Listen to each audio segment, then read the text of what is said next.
Hello, everyone, and welcome to another small screen Star Wars. As always, I'm Julian Mush. I'm joined by Rachel Wilkinson Hello. virtually today. Yeah, sorry. That's okay. I guess that's just part of being a parent or something. I don't know. Yeah, sometimes I have to babysit my own kid. The closest I am to that is having a dog, which is really not the same at all. No, So, it's not. although it is, I am responsible for a human, or sorry, not a human life, another being's life. So that's like, and there he goes. You can actually making an appearance on live on air, That's true. as per usual. That's Winston. I mean, I guess the only Um, difference is you can leave your dog at home by itself. I can't leave my yes, baby home by you himself. can. But they'll piss people off if they're barking and stuff. We've gotten That's that true. before. But you know what? Our neighbors are the ones that cause him to bark, so the neighbors have a hard time. Like they don't have much of a leg to stand on when they're Yeah, like, that's "Oh, fair. he's barking too much." Like, well, maybe if you guys stop freaking out upstairs, wouldn't be barking at you. Um. Anyway, uh, big episode this week. I really liked it. I was getting some mixed reviews online. It seems like Okay. we're going to talk about obviously the Acolyte. Episode 6, season 1, episode 6. It's only have a 5.3 out of 10 on IMDb. Though I can't. Again, these Yeah. reviews are hard to trust at this point. It's hard to say. Leslie Headland had a statement about this. I don't know where it is off the top of my head. I didn't save it. But basically, she's just like she's not surprised by the nature of Right. the reviews and just like if you've been. She basically says if you've been in this fandom long enough, you know that there are certain parts of the fandom that do that kind of stuff. Yeah. She doesn't really take it that doesn't take it personally. Doesn't think it's that serious. No, that's good. Um, Good for so her. yeah, I mean, she's taking the high road, obviously. Here's a. This is funny. I'll read this featured review on IMDb because it feels like it fits. This Okay. one's titled "I hate to admit it, I actually enjoyed this one" by Jacko B. Jamie, I think. Jacob, no, Jacob Jamie. That makes more Okay, I was sense. like, Jacoby? No, I just can't. It's really hard to read Yeah. usernames because I'm never sure where they want me to what emphasis they want me to put on which Right. syllable. Okay, so after 5 rough episodes with varying quality, I found myself getting invested in the story here. So last episode didn't do it for him. Apparently, this is the first one. Now, this episode didn't have any action like the previous episode. In fact, it was just the characters talking to each other, but it started to explore topics about the Jedi that a standard story would not. The Jedi are not the ultimate good. They never were. The show is finally exploring the galaxy from the dark side of the Force as should have been from the start. I'm not going to sit here and say that Sith or the Sith wannabes should be looked at as the good guys, but their arguments about the nature of the Force and how the Jedi use it holds a bit of truth. The Jedi believe that they should be the sole masters of the Force, and the dark side should never be used. And it is this arrogance and hubris that causes them to fall. Perhaps the show is going to be able to expand on the story in a meaningful way. I mean, yes, those are the themes that Leslie Headland has talked about wanting to explore in this show. I think that's accurate. No, I don't think anyone's trying to position the Sith or the dark side users as the good guys.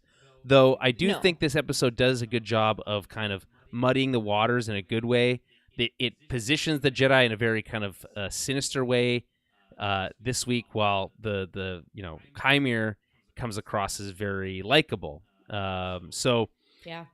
and we'll get into all that, of course, in the recap. But I wanted to mention this because for me, the two characters talking to each other in the room is like the best you can get. It's the best. It's the best. Very good. And yes, the action is awesome. Last week was really, really cool. But I think ultimately you remember these ideas more than you remember the individual moments. Of course, there's obviously lines and that kind of thing. It makes me think of Denis Villeneuve's comments about you don't remember lines of dialogue, you remember, the moments. That being said, I do remember lines of dialogue, and we'll talk about some of them that they allude to from Star Wars in the past. I was like, what From do you? this episode. How do they mean you don't remember lines of dialogue? That's all people remember. Yeah, Sometimes it's like like quoting Denny's. movies and quoting shows and I don't know. I feel like that's just like such a thing in meme culture and It in is, in but culture when it comes to like movie culture. It's just quoting movies, and quoting shows. it's true. Denny comes from the school of visual storytelling, I right? see. That's his perspective. I think he's not entirely accurate because that was the first thing I thought of. I was like, I can't remember how many times I've quoted Dumb and Dumber. Well, exactly. Yeah. A movie that I don't think from a visual standpoint really is doing anything that exciting. So not always, there's no, just like, this episode today, there isn't one way to look at it. There's many different perspectives. And again, this episode, I think, does a good job. So we'll get into all that. Little distracted over on my side, though, got to be honest. Lost my job last week. So yeah, it's a bummer, man. Definitely a bumski. It's a bumski for sure. I'm on the job hunt. I'm trying to live by the idiom that, like, I've ever heard of them say that, like, the looking for a job is a full-time job. So I'm trying to put as much work into finding a new job as quickly as possible before I run out of money. Well, like although I do get you get a little bit of a severance there, right? Yeah. So it's like if you get a new job, it's like you get double paid. So that would be sweet, but I'm not. I actually would be fine with like taking off some time between. Well, yeah, you could also just take the time. Just coast if I can. But again, you got to line up that second job or the new job, obviously. I guess. Yeah. Anyway, so that's on my mind. I don't think I'm going to bring any of that into this episode, but it's hard to say. I bring only what I bring with me, or whatever the line is. Yeah. Acing that quote. Okay, so a little bit of housekeeping. I mentioned the having lost my job thing. The reason is I really want to send you all on a guilt trip. So if you want to help support the show, we need it more than ever. It's true. Head over to patreon.com/TowerBabbleCast for as little as $5 a month. You can literally keep the lights on. We just recorded our last film club. These are exclusive to the patrons. We did Conspiracy Theory. Didn't love that movie. No. From 1996. No, it's a little all over the place. It's a bit too long. The performances are a bit too weird, in my opinion. Anyway, it's fine. They're not all going to be bangers, but you can hear us talk about that exclusively on the Patreon feed. And we're going to be doing Twister next month. Twister. Oh, like the original. The original. In honor, of course, the new one that's coming out this month. Oh, there's a new one. That's pretty cool. You didn't know that? Twisters? Did not know. Was there two? Yeah, there's twins! That's as they say in the... it's only appropriate. It's the tornado force. That's right. Twins is a big theme apparently. These days. So yes, Twisters is coming out this month. So we're going to be doing Twister. But that's all to say that again, in that recording, which you, unless you're a patron, haven't heard. But I mentioned just how nice it is, what a relief it is to be able to know that I don't have to pay for the website, and I don't have to pay for the hosting services or the services that we use for recording and all that stuff. Yeah. It helps me focus on the content and not on the managing of the show and the podcast, which is really not the fun part. The fun part is the doing of it, the talking about the shows, the movies, and everything that we love. So I'm hoping it's sustainable at the stage that we're at now, but that doesn't mean that we can't always take on a little bit more, which allow me to do a little bit more interesting things with the show also. Yeah, he won't have to get a new job, guys, if we can get more listeners. We're not quite there friends. yet. That would be... Listen, if that happened, what a wild twist that would be. Not expecting that. But if as the community you want to come together and pay me to do this full time, I'm not going to say no. But no pressure. No pressure. Over here. Yeah. So tell your friends, like, share, subscribe. Yeah, and Rachel has a kid to take care of. Yeah, guys, come on. Yeah. Anyway, it's not an actual guilt trip. No, we are really happy with the fact that we can put on the show sustainably. It means a lot. Thank you. Anybody listens, so to be honest, it's a shocker. It's a shocker. Every time I see the numbers, I'm like, wow. There's more than one. More than just my mom. It's not just our moms. Yeah. Yeah. So thank you again, everyone who's been listening to this far, especially through the Acolyte, which, as we've just talked about, is definitely improving from the front half of the season. So sucks to suck if you dropped Or a off hater. early. Yeah. Yeah, I It, saw a funny tweet because I'm on. I had to download actual whatever X now yeah. so I can Mm-hmm. see things. But I saw a funny one, and it was about the Darth Teeth mask and how it Mm-hmm. sold out in 24 hours. And whoever was tweeting was like, "Oh, I thought nobody watched this show." It's Yeah. like Apparently, it's sold out also. immediately. I also saw another tweet about the Acolyte being the second biggest Star Wars show that they've done. I'm assuming behind the Mandalorian is my guess. Okay. Um, that it's doing very, very well In terms of viewership. in terms of viewership. Yeah, Oh, so people are just like hate watching, but it's funny well, because it's actually making the show do well. That's hilarious. But I mean, I think but people are like just actually just watching it and enjoying it. Like I we think just that's hear the most of them. haters a little bit more. Yes, that's right because But they're loud and annoying. yeah, it's But funny then though. the quote tweet was just haters are gonna hate, which is fair and true and accurate. Yeah. Haters are indeed gonna hate. But we're not haters here unless it's Nuh-uh. deserved, which is not. It's deserved. Unless it's deserved, but it's not. At least not yet. Boy, what a surprise it would be if this all turned out to if they just fell on its face in the last episode or something like Right. that. Not expecting that. Not expecting that. Okay, so make sure to follow us on Twitter at Tower Babblecast, Facebook.com/Tower Babblecast. Head over to the website towerbabble.ca to find everything that we do. Let's get into it. Just quick look back at last week. Obviously, the cast of the show was cut in half, literally in some cases. Yeah. where's the? Oh, I got it. Hold on. There it is. Oh my god. Did you hear it? I heard it. Yeah. Okay. And I hated Just checking. it. Just checking. But we got a comment from Daphne Keene, who, of course, is played Jecki on the Acolyte, and just they were asked about the decision to kill Jecki and Yord, how they feel about it.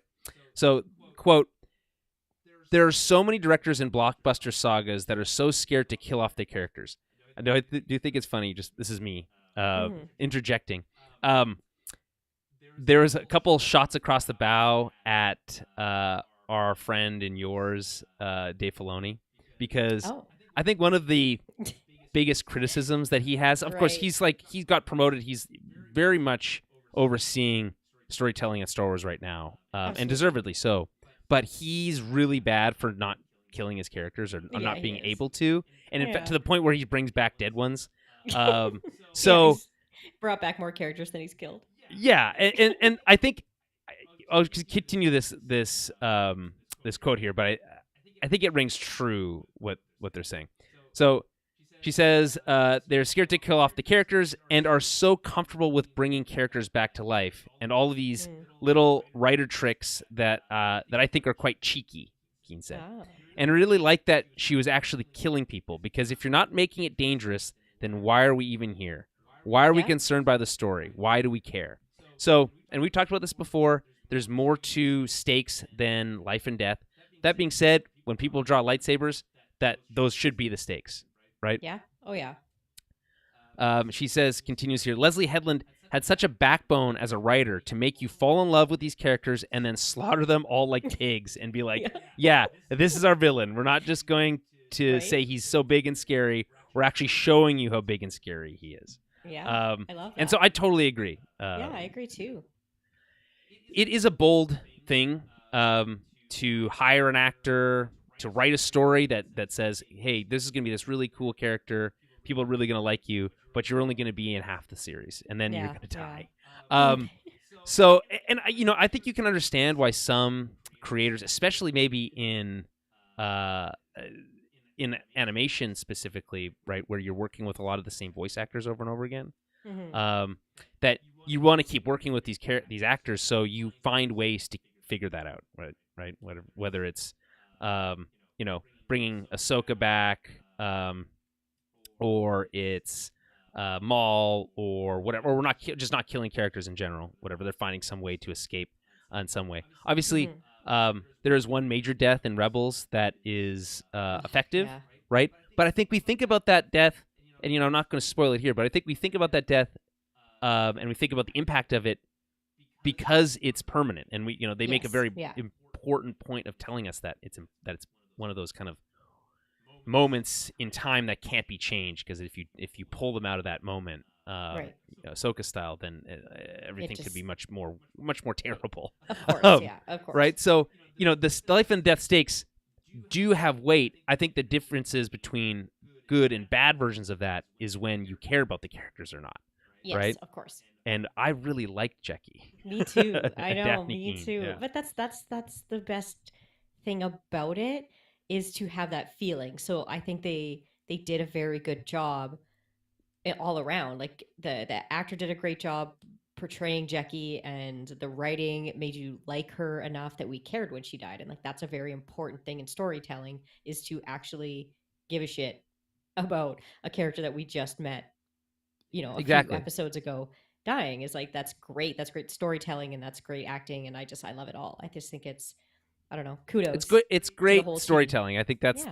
the it, because a good story requires good characters and good moments and Yeah. and stakes and all those kinds of things, and execution on things like, even Kymir's reveal, though we all saw it coming, was effective because it comes along with Yeah. this character death that was shocking, right? So you kind of get to ride on the coattails of that emotional response.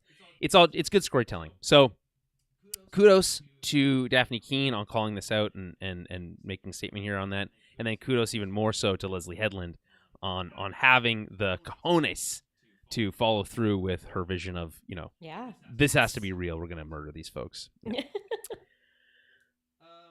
Okay, let's get into our review of the episode itself before we get into the recap. Rachel, what's your overall thoughts on this episode? Ooh, there's like so much that I liked about this episode. Like, and again, it's these conversations that were being had. I think were just, I don't know, like deep and impactful, and again, really cool. Kind of, I love the kind of, not the plot twist here, but that the switch of May and Osha, Mm-hmm. like with these The two. Parent Trap situation. Yeah, exactly. Like, I very much Yeah. like this whole scenario that we're in, right, and how they're both dealing with it kind of in different ways. Um, yeah, I don't know. There's just a lot of really good scenes. I will say I didn't love the lightsaber whip, but Oh, I can get really? over it. Yeah, it's all right. Like, I'm not mad Is at it? it. You don't. It's not gonna It's like really ruin my day. short. Yeah, it's not gonna ruin my day. Um, and not by But like it's not long, like lengthwise. It just means it happens for like a split second and then it's oh over. yeah, I'm just like so Um, curious about it. Like, is that how it always is? Like, it's well, odd, I have. odd choice. There's something from the Star Wars data bank that gives us a little bit more Ah, insight into okay. this. I was like, that was pretty much Um, the only thing that I was kind of like meh about in this episode. Everything else I was pretty pumped about. I thought it was it does very have good. an. I think it has a bit of a weird look to it, Hmm. but we'll get to that when we talk Yeah, about it later in but the overall, episode. like, I enjoyed everything. I know it's funny because we went from a very, very action heavy episode to like a talk heavy episode. They're like completely opposite. Like, that the last episode felt like there was barely any dialogue, and then this one is just all dialogue. So Exactly. it's a very interesting feel to go from such a heavy weighted, you know, episode where we're mourning the loss of these characters to a completely different kind of track, right? But Yeah, I don't. I thought it was still did well. It doesn't feel like the pacing is off. Still Mm-hmm. feels still feels good. Yeah, I thought the pacing was very good here. I think the part of that is that because last episode we brought all the characters together, right? And now Hmm. we have, well, almost all of them. Obviously, we have the Venestra thing that's reintroduced into this episode. But essentially, we have, having now killed most of the cast, we split our main characters into three main plot points or Yeah. three perspectives. And I think that gives the show energy. It's, I don't think all the plot lines are created equal, and we'll talk about which ones I think my favorite. I think Osha and Chimera are obviously the most intriguing. Yeah. May and Absolutely. Saul has some good moments, but I think is needlessly frustrating Hmm. at parts. And then the Venestra stuff, I'm not really sure where I come down on that yet. I don't. There's I just too many find question marks still. Yeah, I find the way they're dealing with things probably the most frustrating, but I think that's the point. Is like, again, they're just like they're showing you this kind of like stubbornness of the Jedi that's just like so annoying, where you just want to shake them all and be like, "Can you just figure it out? Like, why Right. why are you going down all these other rabbit holes? Like, why are you not just like getting it?" It's just like, but that's the frustrating part of the Jedi sometimes, so it's Yeah. necessary. but I also I feel like they're trying to set up something else here, and I'm just not sure if Mm-hmm. if they're doing a very effective job at it. I'm not sure. We'll That's get to fair. that when we get into it.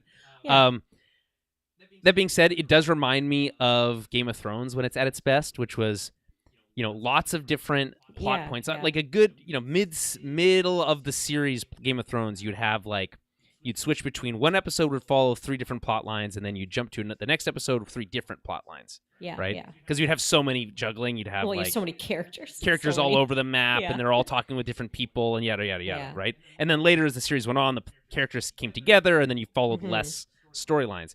But the show had a really strong energy and momentum to it when it was split up like that, because you were always interested in knowing what was going to happen with those characters next, and Yes. you got to have multiple. Sometimes you got to have storylines that played off each other in interesting ways, where you'd get like one version of someone reacting to something and then someone else reacting to it in a different way, Right. and how they handle it speaks about their character and the dialogue and what they're willing to reveal and all that kind of stuff. I think it's good. We get a lot of that here, and I think it gives this show momentum and energy. There's been some talk about like, really felt like the show took a while to get under its feet, Mhm. and maybe didn't get, wasn't able to maintain the audience that it maybe wanted, or maybe it lost a few people early on. I do have maybe, in retrospect, I think there are some fair criticisms you can make about how they decided to handle the first two episodes, especially. Maybe even the first three. Okay. Yeah. It does feel a little bit slower, a little bit clunkier, and the decision to do an entire flashback episode by episode 3 feels maybe a little misguided. I'm not sure what the best way to do it is. Maybe you string it along, elements of the backstory you string along throughout. Like Again, I'm throughout not trying to instead of. write. I'm not trying to write the show again here, but I think there is an element of like, I see what you're saying. there just wasn't enough momentum early on, and people were chomping at the bit to criticize it. And this is something that Star Wars is facing, a lot of properties are facing right now, that maybe they didn't put their best foot forward. They had confidence in where the show was going to go and get to, and I think we're at that part. We're in the juicy middle here, and it's very satisfying. But early on, it was a little bit harder to get into. So Fair enough. I just I get what you're saying about like maybe doing like a through line of the flashback, but like at the same time, it would I don't know, in certain episodes it just like also wouldn't work to have pieces of that in there. So I mean, yeah, I think they probably thought about that when they put this show together, right? Like where are we gonna put these flashbacks? I still think we're gonna get bits of another one. yeah, we are. We know. We know I don't for think a it'll fact be we a are. full episode because It we has only to have be two next episodes yet. episode. It's It got to has be, yeah. but like I don't think it can't be a full episode. Like the penultimate episode can't be a flashback, can it?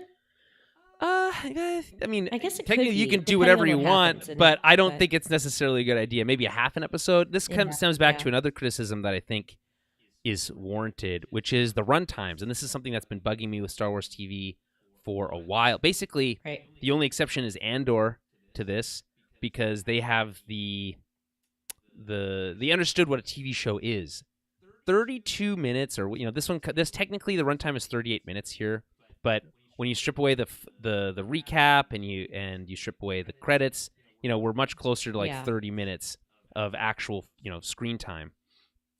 And this show would do itself so many favors, I think, by committing to that like more traditional hour-long runtime.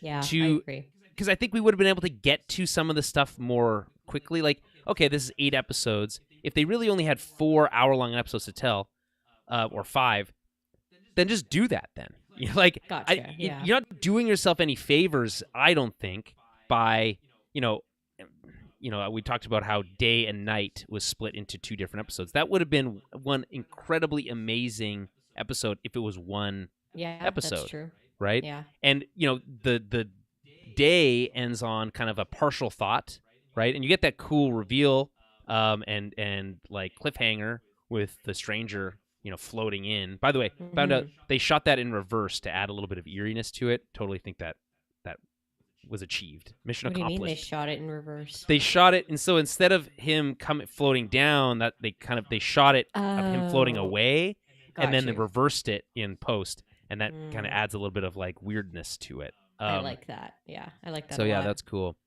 Um, anyway, I I just again I think this episode ends on kind of an incomplete thought, and in general, I think Star Wars at Lucasfilm would probably do themselves a favor by taking a step back and considering, can we tell more traditional television style stories, that are more, that can be self-contained but a part of a larger story, Yeah. as opposed to just that, that 5 hour, 6 hour, 8 hour movie, which is really what this is.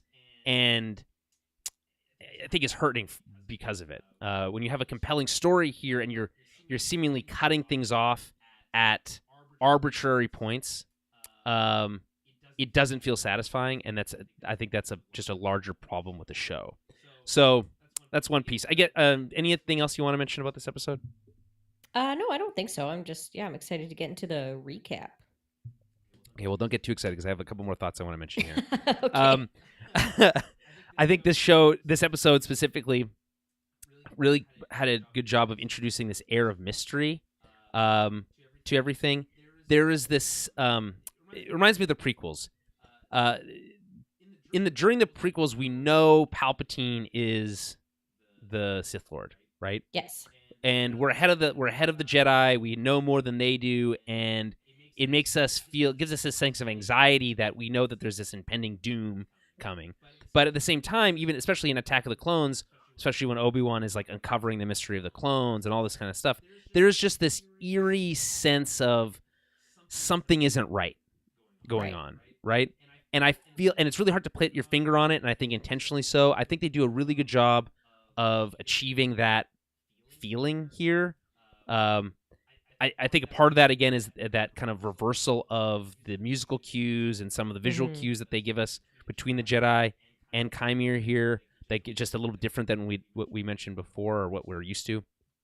And then someone mentioned this on Twitter, but the score itself, apparently, I didn't notice this necessarily at the time, but on rewatch, I did kind of clock this. Similarities to what we heard from Attack of the Clones, specifically in Oh. kind of the mystery music, the kind of the flute, I think, is where that mostly comes together, Oh, okay. and the woodwinds in general, and kind of adding this sense of uh, uncovering a mystery as we go along that um, that I think is effective from a musical perspective. I think the music continues to be very good It is in very this good. show.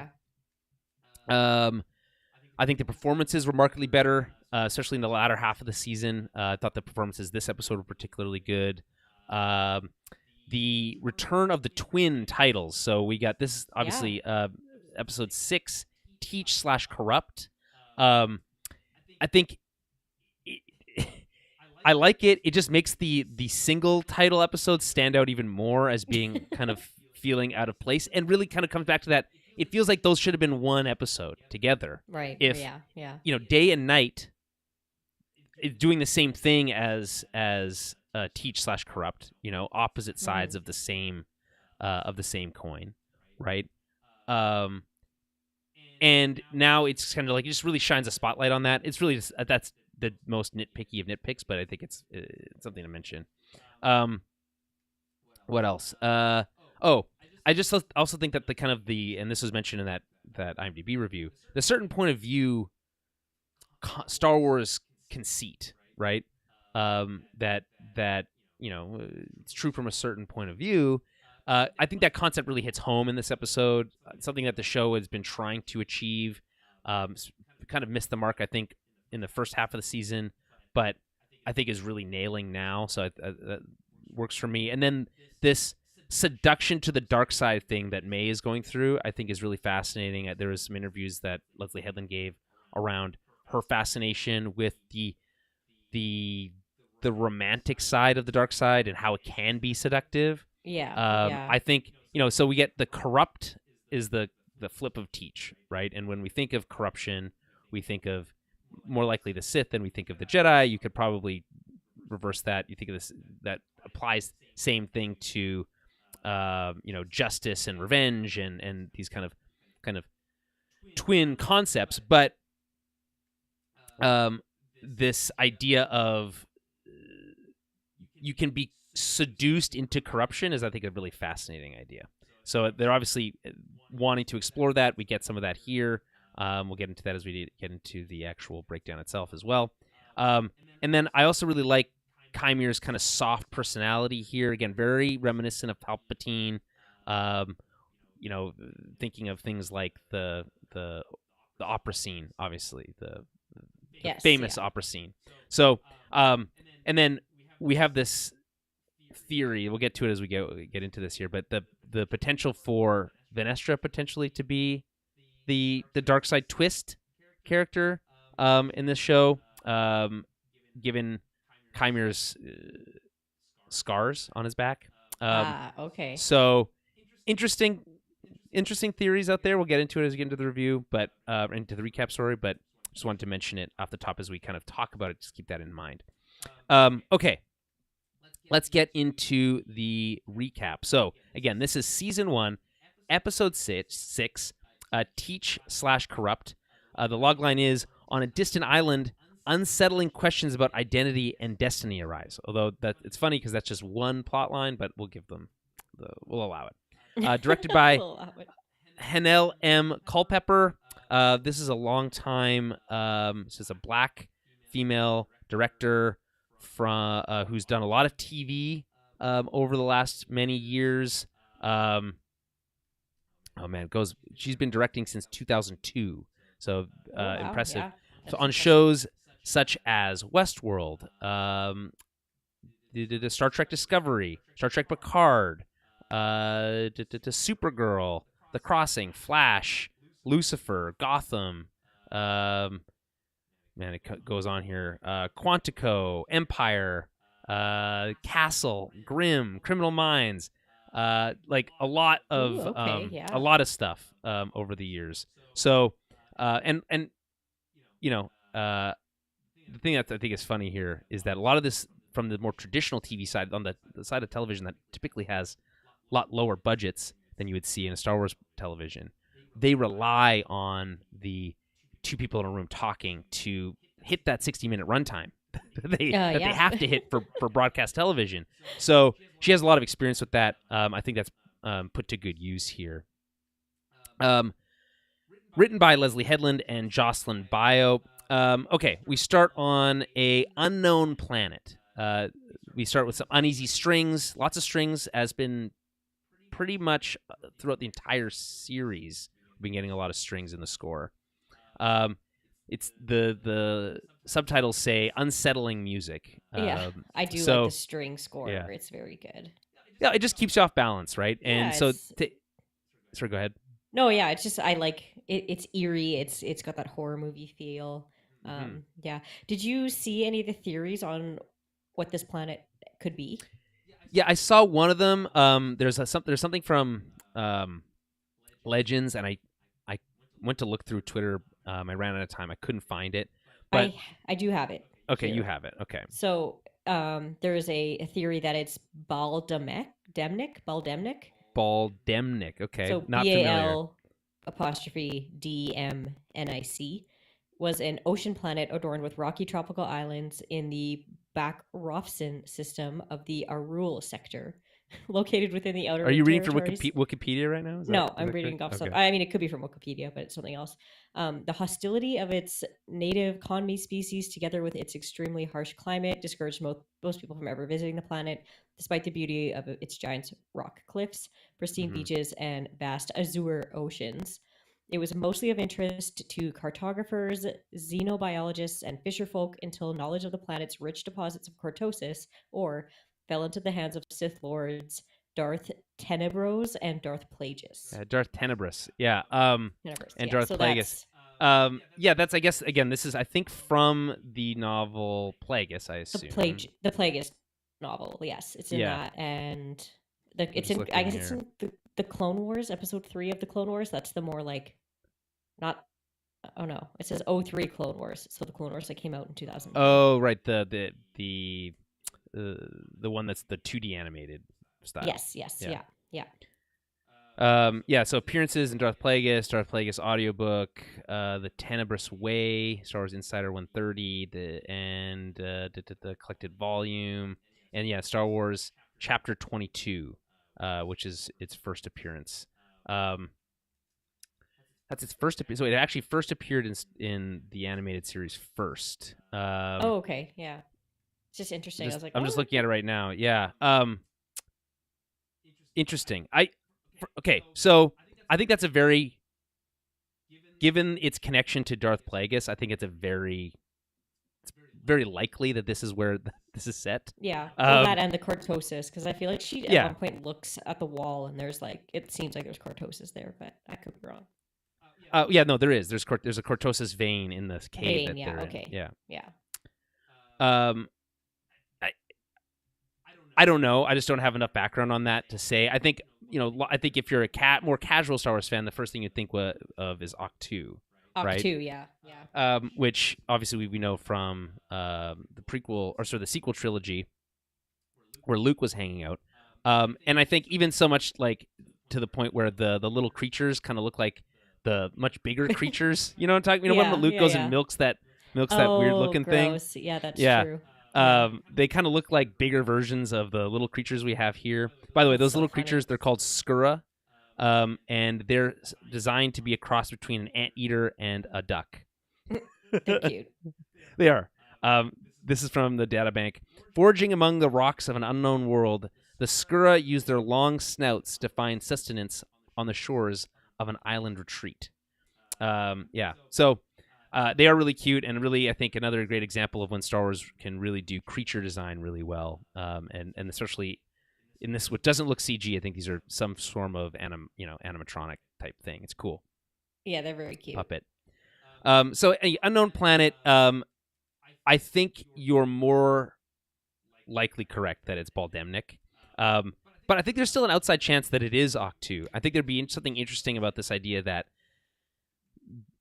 people knew about Octu, or Octu was something that people had been to before, but just didn't know that that's where the first Jedi Temple was. It's like right under their nose type of situation.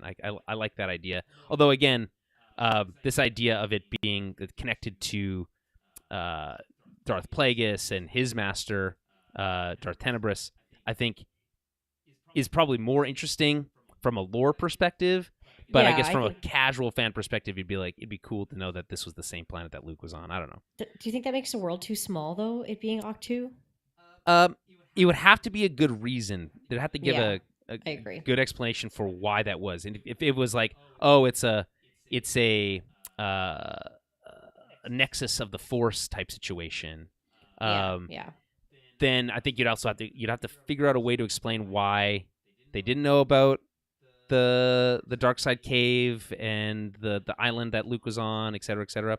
I will say this, that Octu specifically was filmed in the UK, and this island is in Portugal, the island of Madeira, which is actually, so it was used for this. It's also the location for the coastal landscape in one of the four worlds that can be found there. Sorry, I'm just reading.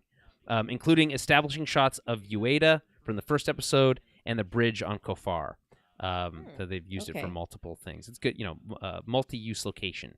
It's a great location. Efficient. I really, It's I love being on location in the show. Oh, 100%. It just makes it feel yeah. It's a million times better. I feel like, so they said specifically that they weren't using the volume on the show, and you can, fine, fair enough. Things still felt claustrophobic, and the sense of place was still off in the first 3 episodes. So, I think they do a much better job in this episode, especially this episode with this new location, giving us a sense of place. Okay, so this is obviously, I think, the same planet we saw May on when we first met the stranger at the end of episode 1, right? Seems likely, right? And we start with Osha. She's waking up, and she's in this unknown cave, and she takes in her surroundings. We start with a similar shot to when we first met Osha in episode 1, when she woke from that nightmare. The camera tilting up with her. I think that's a kind of a nice visual kind of callback. This is just as we first met Osha in episode 1. This is the first time that Chymir's really getting to know her, and the first time that she's kind of getting to know herself in this different way. So it's kind of an interesting kind of again visual callback to this introduction concept. Mm-hmm.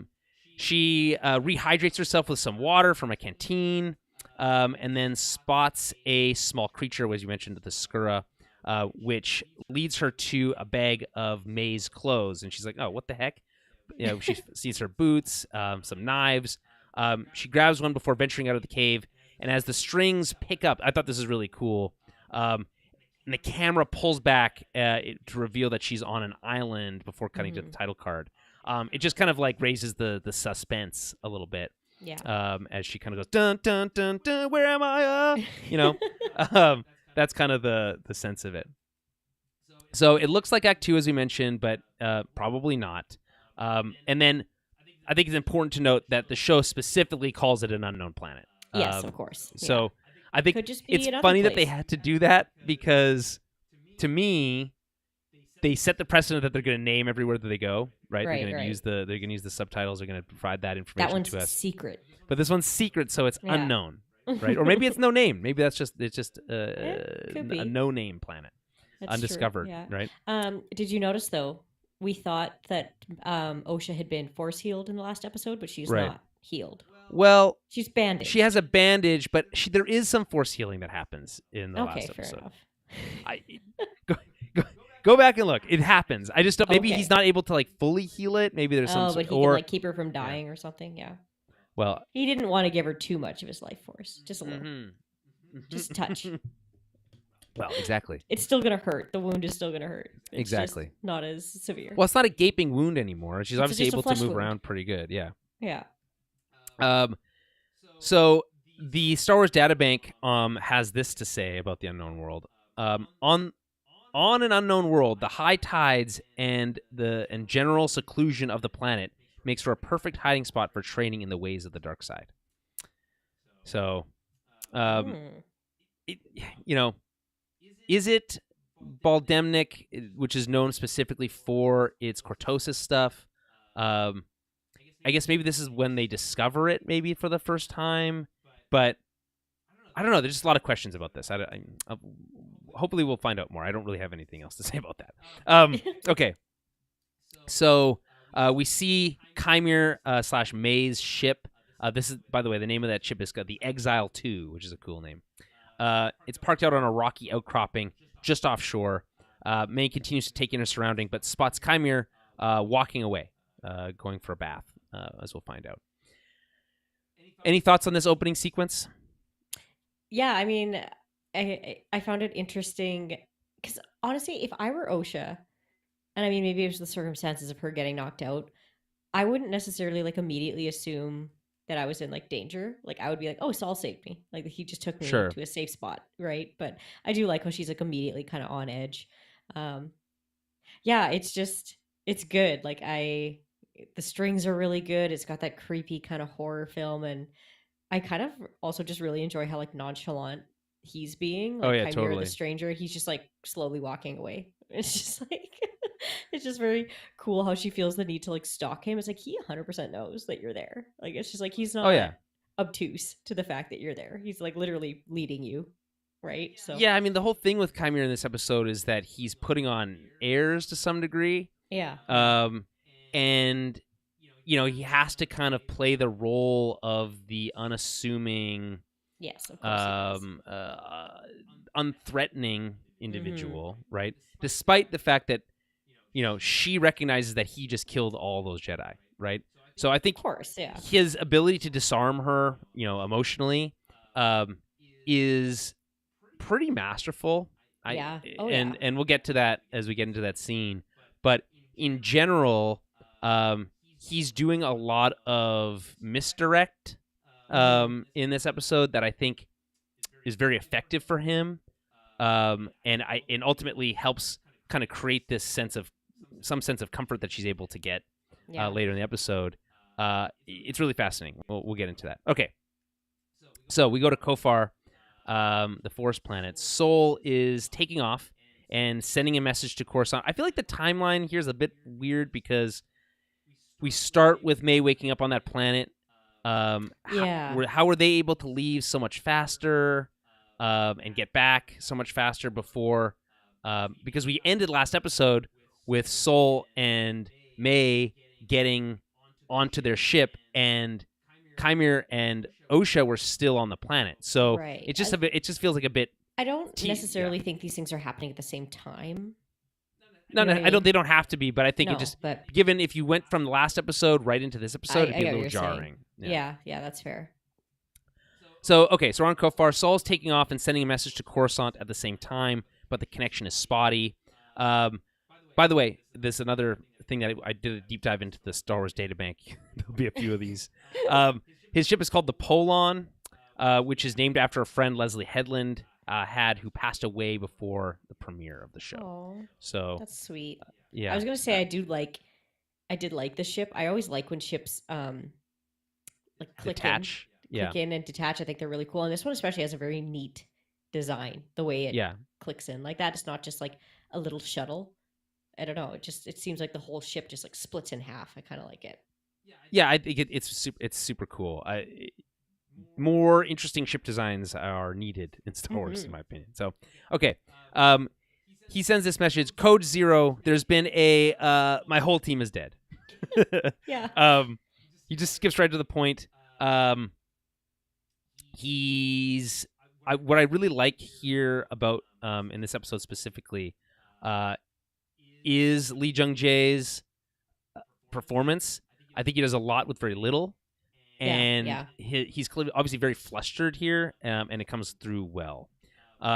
Meanwhile, May, disguised as Osha, is taking in the ship, not having been there since the day, the disaster when she was a child. We hear flashback audio from when she was a child, doing her test with Master Andara. And there's actually quite a few, audio flashbacks we get in this episode. Part of me wonders, in this case, I feel like it's her memory. She's remembering those moments. Yeah. Though I would certainly not remember much from that age. Well, because you don't have trauma. That's probably true. Fair enough. I think it's a little different. Yeah, those do tend to get stuck in there. Yeah. But later on with Andara, with Venestra, when she's kind of reviewing or looking back, taking in the scene of all the dead Jedi, she also gets audio flashbacks of that. Part of me wonders if it's like a Force thing. We Force echoes, those types of things that we've seen in the past, both in video games and in other media. So, just keep an eye out for that. The show doesn't do a good job of kind of just giving you necessarily the information to know what is or isn't something that the show is specifically doing for the audience's favor, or if it's something that a character is experiencing. But in this case, I think it's a little bit of both. In the case that she's experiencing a memory here, and not necessarily a Force echo, but it could be both. So just keep that in mind. Mm-hmm. It's interesting that we get that flashback to that audio because we actually never got to see or hear that. That's true. In the original episode. So. But it's basically exactly the same what we saw with Osha, so no real new information there. Meanwhile, Basil watches on and seems to be onto her. His nose knows, as they say. I'm assuming that Saul can't talk to Basil, like only. Only Yord could talk to him. Only Yord could talk to him. Okay, so that's the issue here. Because I was like, I guess they can't communicate because that's why they have that whole line about Yord being like, I chose to learn. A more sophisticated language or whatever. Yeah. It's like, and now you have a guy who can't talk to anybody else, Yord. So way to go. Congrats. Yeah. You're dead. Anyway, May pulls out one of her knives, and it looks like she's trying to sneak up and kill Saul. Which seems like if that was your plan, you could have done that at any time. But okay, right? But he never senses her but he does sense her presence, and is like, "Hey, Osha, go take the wheel. I need to go reset the transceiver." By the way, we know that this is in the Outer Rim. This is the High Republic era, so we have the detachable hyperdrive that they connect to, but also the transmission, the ability to communicate across to Coruscant from the Outer Rim. that it doesn't work super great, I feel like totally Yeah. works for the timeline. Of course, yeah, because it's spottier with hyperlanes and everything Right. around that time. Yeah. Um. Anyway, so he has her take the wheel. We get this really cool shot of the cockpit, from the cockpit anyway, as they leave atmosphere and into space.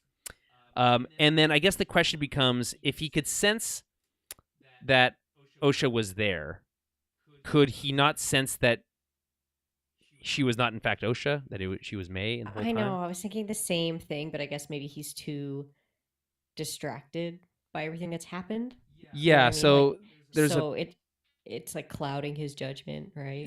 there's a piece in the StarWars.com, kind of like the look back on the episode, that talks about how the emotional turmoil or impact of the Yeah.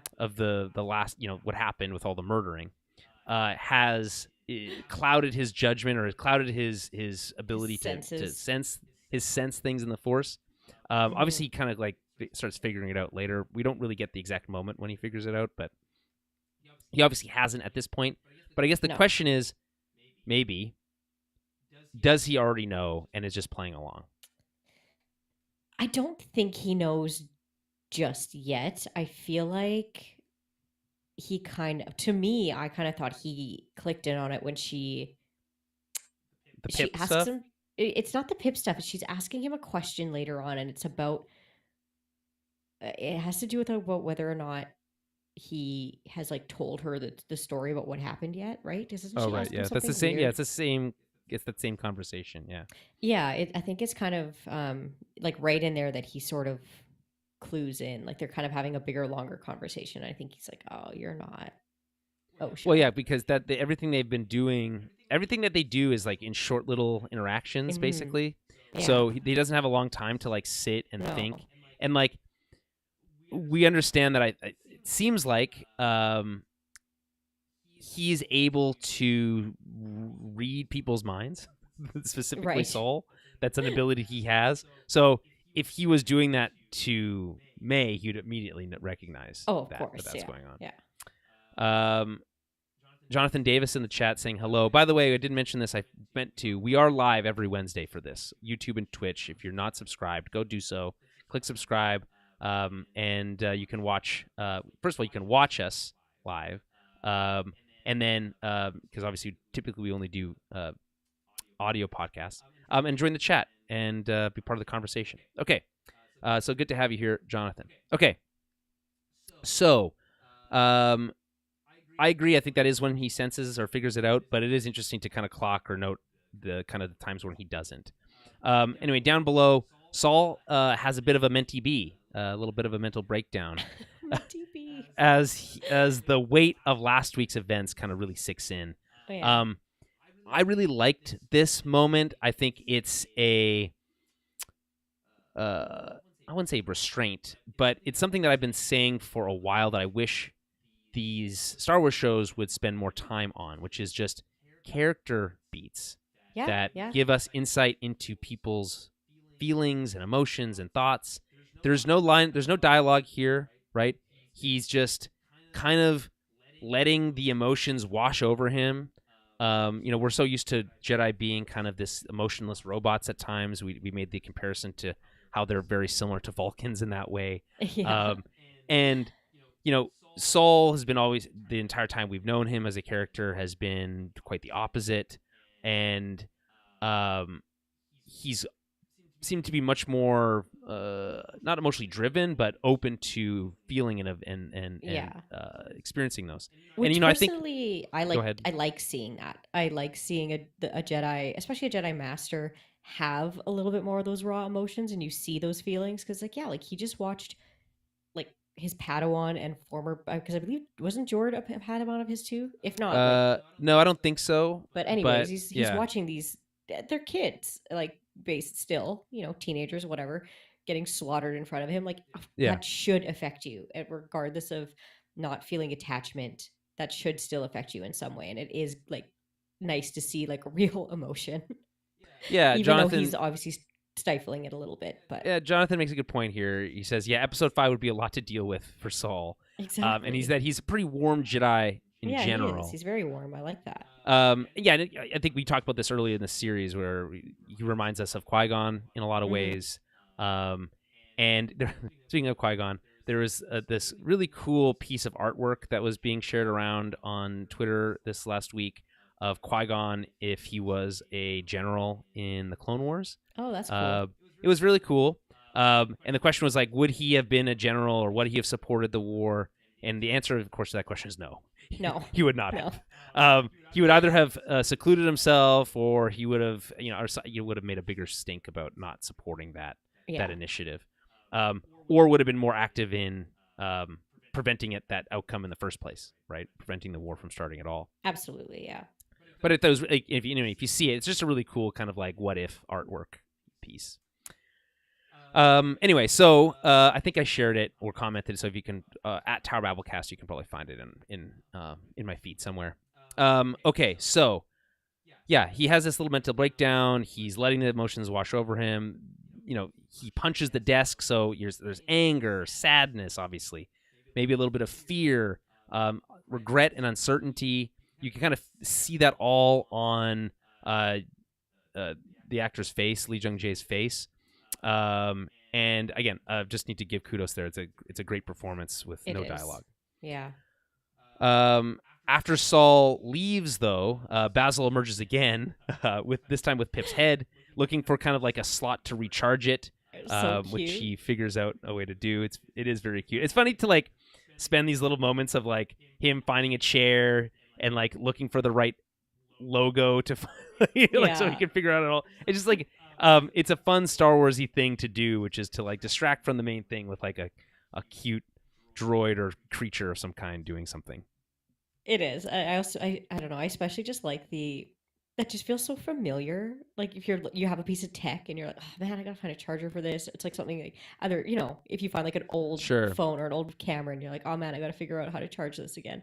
I just think it's like so cute that he's going around trying to figure out which charger to use because there would obviously be so many different ones in Star Wars. It's very they need to standardize those ports. They need some USB-C up there.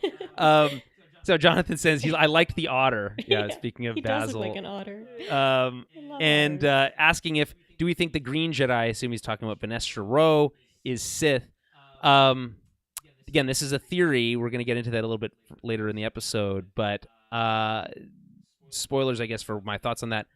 I'm not yet convinced, but I think there are some potential hints that it's possible. Oh. Okay, so we go back to our unknown planet. Osha continues to tail Chimere as he undresses and takes a bath in a tidal pool. Really cool location here.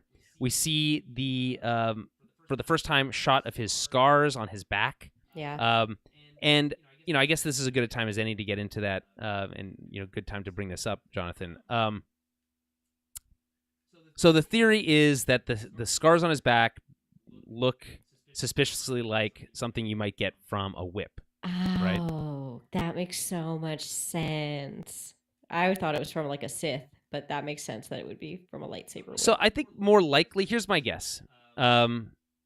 More likely is we know if he's not lying about being a former Jedi in some way, right? And he says, and there's this thing about him being like it was a long time ago, right?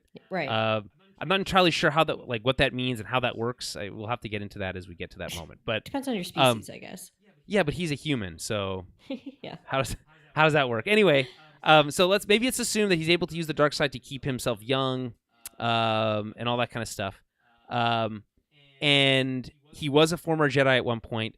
It's possible that his Jedi teacher was Venestra because she's been around for a very long time. Oh, okay. Right? She's lived a long life. Theory, because if she figures it out, it makes sense why she would want to maybe hide it. But like, then why was she whipping him in the back with her lightsaber? Well, that's what I mean. Is a good question. Like that's all of that. Like that makes sense why she would want to hide it from him being around now or whatever like happened between them in the past. That's kind of. Or maybe she thought he was dead. Could be. That's the classic. We'll leave you for dead move, and then turns out they're not dead. You always got to check if you need someone to be dead. You got to double check that they're actually dead, right? Absolutely. So yeah, I mean, there's just a lot of possibilities here. We know that there's another Sith in play here, right? Do we though? I think the implication is We don't know. You're right. We We don't don't know, know. but we assume. So I'm working under the assumption that there is another Jedi in play here, or sorry, a Sith in play Sith, here, yeah. or dark side user, but maybe because we're not even entirely sure they're Sith yet necessarily. But let's say that they are. It seems possible that Darth Tenenbaum or Darth Plagueis are. The timeline lines up for them to be involved here. Absolutely, yeah. What we know from Legends is that neither of those people are Vanessa Rowe. Well, yes.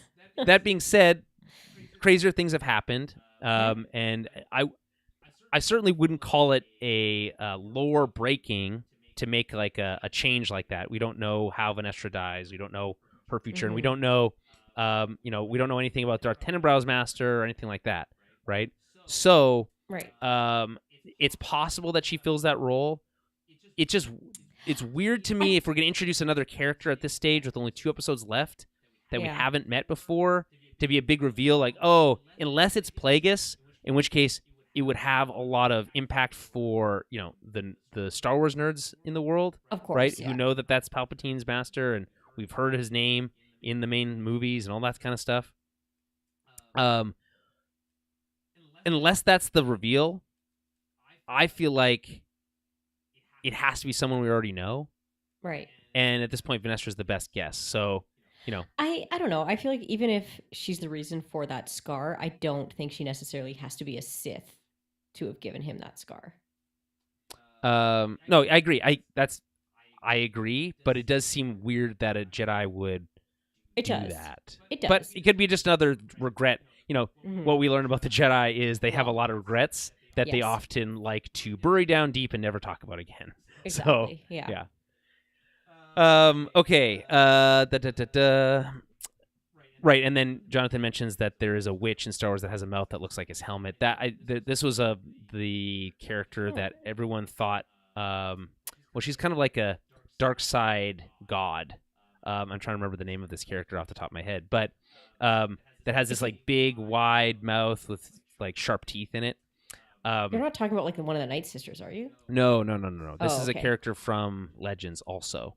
Oh, cool. And anyway, the people were thinking that this character would make an appearance in Ahsoka and would had some role to play in that story. If that's true, and they're kind of like looping those things together in some way, very impressive. These shows aren't that coordinated. I'm not ready to give them the benefit of the doubt on that. Yeah. And I also think it's a hard sell to bring in like a god-like character, unless Jonathan, you're talking about someone else that I'm not familiar with. But happy to be corrected. So let's continue on here. And it could be wrong that it's not from I could be wrong. It might not be from Legends. It could just be another canon story that is set way in the past. But either way, I'm not yet ready to make that assumption, though it would be cool to link the toothy mask to something that exists in lore already. I think what's interesting, this is a larger thing, so a little sidebar here, a sidebar to our sidebar.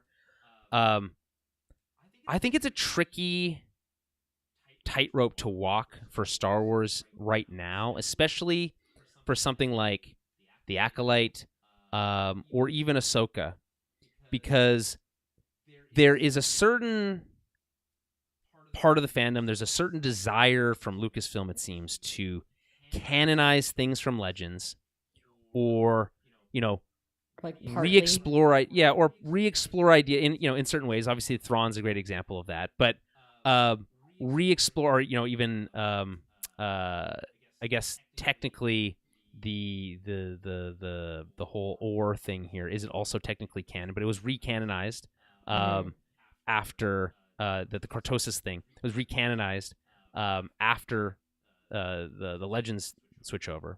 But in general, I think it's challenging to try to serve two masters, right? One being this desire to bring in these deep cut references from Legends that most people don't know about, right? Okay. And or just trying to carve your own path and tell your own story, divorced from expectations that we talked about Baldemnik, right? A planet that is in Legends, right? And they could canonize it here. Is that more interesting than it just being a different planet? I'm not sure. I don't think so. It can be, but it doesn't. And it can be if it serves the story, I think. But Yeah. trying to force things in um, to the into the current canon just because they existed in Legends, I think is the wrong way to go about it. I think it has to be serve the story first. So I think it's a Yeah. tough challenge. I don't know. I do think that the cortosis makes sense. Like I Yeah, like same. that that's I think it too. Yeah. been like recanonized. So I do think if it's something really cool from Legends that they're like, oh man, we should bring that back in because that's like sick. I hope Like that makes sense to Cortosis is me. cool. Frick, not so cool. That's my opinion Frick. on. Frick is another metal from Legends that's kind of like um Cortosis or Oh, Beskar okay. or whatever. Gotcha. It's impervious to lightsabers, but it's like Okay. PHRIK. I just don't think it has a great. They listen to the podcast. It's like bad branding. It's like Yeah. Yeah. how many more different types of metals can be resistant to lightsabers? Sure. Like people were really hoping that the metal on the Dark Troopers that we saw in Mando season 2 would be made of frick because that's the Okay. Legends I see. I concept. see. So you know, it's again, like I said, it's a tough, tricky balance. Yeah. Okay, so let's continue the recap here. So we follow, as I said, we follow Chimere as he undresses and takes a bath in the tidal pool. He leaves his cloak and his saber behind, so Osha approaches quietly. She grabs it. Chimere senses her as well, again, assuming that she's been there the whole time, and asks her, how does it feel, right, to hold the lightsaber again? And this is where the kind of the whole manipulation thing comes from. Yeah. The title for this episode, Teach/Corrupt, is I think really, really, really, really great. It I is. think it's the It's really best good. title yet because I don't think what we're necessarily seeing here is her being corrupted, right? There is an element of teaching. He's doing some teaching. He talks about how, you want to keep your elbow higher, makes for a faster block, and those types of things. And so there is the underlying kind of idea that I think we're, by the title alone, that we should be on guard, and even Osha calls it out that I'm not so easily corrupted, right? Yes. Yeah. Well, I think with But him, it's a very fine line between yeah, teaching and corruption, right? Like he kind of weaves those two together. well, again, it's from a specific point of view, right? Yeah. He doesn't see using the dark side as being inherently bad. So No. I'm not if to use the dark side isn't corrupting. We do know, in fact, that it is, of course. But from his perspective, it's not corrupting to try to convince someone to use it that way.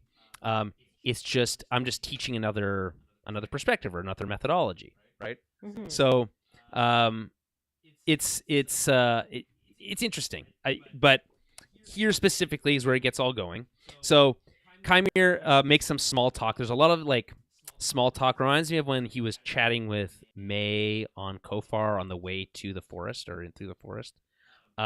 Where if anything came up that he didn't want to or didn't have a pre-canned response for, would just change the subject. He does this a lot in this episode. So he makes small talk about her lightsaber and her form, right? Endearing, to pointers. Everyone likes to get pointers, even when you admit that you don't. Like in golf, everyone wants to offer you advice all the time. You don't necessarily want it, but it's kind of nice when you get it. I feel like that's the sentiment you get here, right? And so she's getting tips on her stance. She keeps him at saber point, which I think is smart, and continues to talk to her as he redresses. This is kind of I'm making himself much more amenable to not being murdered immediately, right? If his goal is to convince her that he's not a threat, undressing himself is a really good way to do that. If you're the most vulnerable when you're naked, right? Oh yeah. And we also know that he's ripped. Also... he's, I don't know.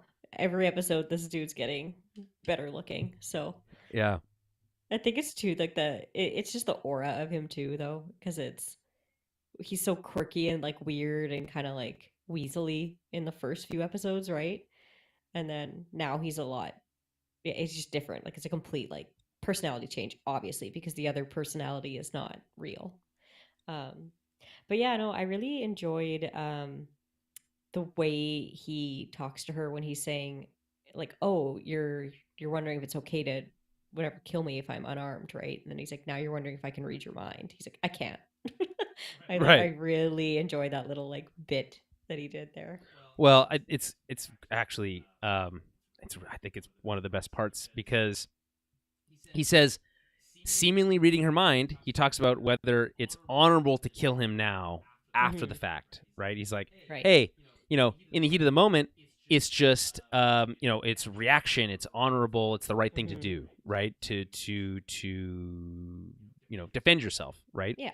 And but now a few hours later, and I'm naked and we're chatting, is it now dishonorable for you to just cut me down right Yeah. now, right? Yeah. So right away he's trying to put her into this position of making decisions about killing him, and putting into her mind this idea of whether it's right or wrong, not Right. literally with the force, but with good old-fashioned persuasion.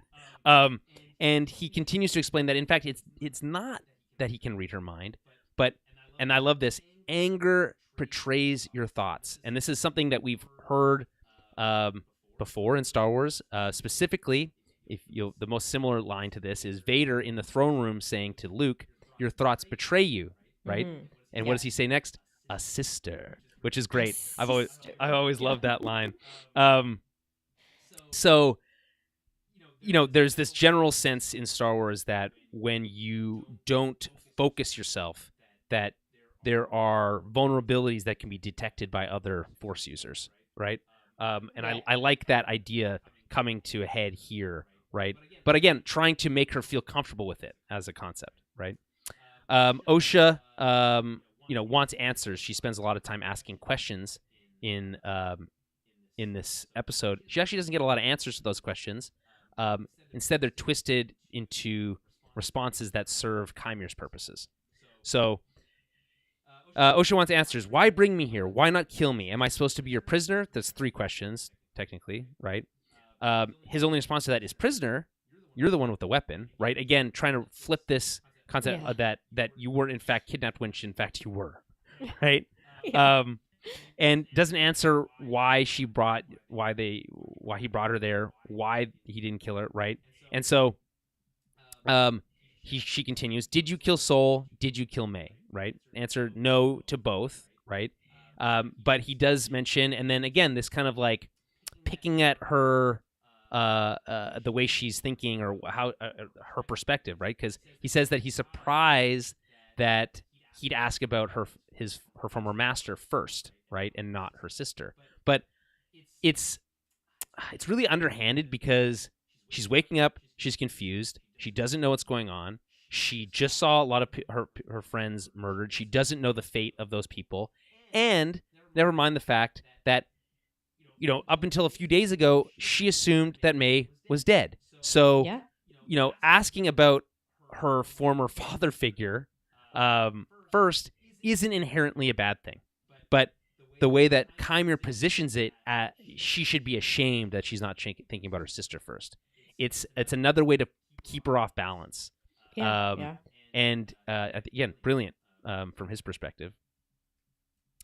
And then he kind of uses this as a segue to say, isn't it a special thing, the relationship between a master and a pupil, right? And the way he looks at her in that moment is Yeah. very knowing, right? Oh, of Kind of course. this kind of and predatory. And then, but the music is much more seductive, and there's actually another scene that's even more on the nose with that. But Okay, I the thought so way, too. yeah, But we'll I get think to it. it's on it's I think it's this is doing they're doing the seduction to the dark side thing on purpose. Yes, yes, It's yes, yes, helpful yes. when your dark side teacher is a very handsome young man. Yeah, But it's true. um but I guess the concept here is that he's playing on or preying on her vulnerabilities here Yeah. with with ease. And Osha, who is such a emotionally driven person, less so than May, but is still relatively open. You can read her like a book. Is Well, yeah, particularly susceptible to this type of of manipulation. course. And I feel like she also doesn't have like the training that, she's not a full Jedi either. Hmm. She's had the training, but um not quite the same way as the others as to like not get seduced by the dark side, right? Well, everyone's susceptible to their insecurities, and Kymir has a particularly good insight into her insecurities, um, both about her dark side ability or her force abilities, um, as well as what he knows about her past from May, presumably from Yes. May, and he can't read her mind, or so he says. Um, so I guess uh, it's not surprising, is where I'm coming from. This is that she would be susceptible to this, but it is much more. This seems much more believable than even the Anakin fall, right? At least as was portrayed in Right. Episode 3. We got to see obviously more of it in Clone Wars and stuff, and it makes it feel much more It does. Yeah, believable. it But helps. there's a natural, again, seduction here and manipulation that's happening that I think is very intriguing to watch, and I think it's what makes this episode good for me. Yeah, it very, very much does. It's Okay, yeah. sorry. Go ahead. No, I It's didn't mean no. to I'm just interrupt. saying it's good. I like it. Okay, agreed. All right, above Kofar, May docks with the hyperdrive, and when Saul arrives, he pulls her into a strong hug. Right, a really, uh, hugs. I think, in my opinion, underrated. A Yeah. powerful hug is as powerful of a connection to another person Sometimes as that's all anything you else. need. It's just a good big hug. Yeah, it's true. I'm a advocate for hugs. More hugs, the better. So, um, when Saul arrives, he pulls her into the strong hug, and he says, "You saved us, Osha. You saved me. That man, he corrupted your sister. He pushed me to a place. I'm sorry." Pausing here for a moment, he several times, earlier in the episode, he couldn't bring himself to kind of elaborate on how everyone was murdered. Right? Yeah. They're all dead. He says he often walks right up to a line and then recognizes that he's at some sort of line that he doesn't want to cross, and then just jumps to the next thing. And there is some similarities with him and Kymir in that way, where he does, and when he doesn't want to address something, he just doesn't. Just ignores it. Yeah. He doesn't change the subject in the same way and try to like play it off like that's not what he meant to do, but he intentionally hides things in a way that's pretty obvious. Yeah, absolutely. And it's again makes him kind of also that kind of emotionally vulnerable. So he says it's time to make things right. It's time for me to face the High Council to tell them everything, right? And May seems curious to know what everything in this context means. Yeah. Right? So they're interrupted by a message, which is coming back from Coruscant, but the power goes out before they can reply. So Saul sends Osha, or he sends May here, who he believes to be, a mechanic who's trained to do this types of thing, to go and look at the problem. It is a nice subtle performance here by Amandla Stenberg when she's like, "Oh, you want me to? Right. You kind of like you want me to fix it? Oh yeah, of course." She's like, "Oh right, yes, I know how to do that." Right, which is funny. But like, does she like how would she know that though? Would she even know that she was a mechanic? So she's kind I of don't think she has that information. Yeah. No, that's why she has to get like Pip reset. Yeah. To like so he can do it because she's like, "Fuck, I don't know how to do this." Yeah. Anyway, why do you think the power? Do you think Basil knocked out the power here? By time figures things out. Maybe to buy time. I don't know, or whether. See, I thought maybe she did something, but I don't think she would know how. To be completely honest, but so that she could like stop him from getting messages out. But I don't know. Either that or it's just like literally it wasn't caused by anything other than just accident, right?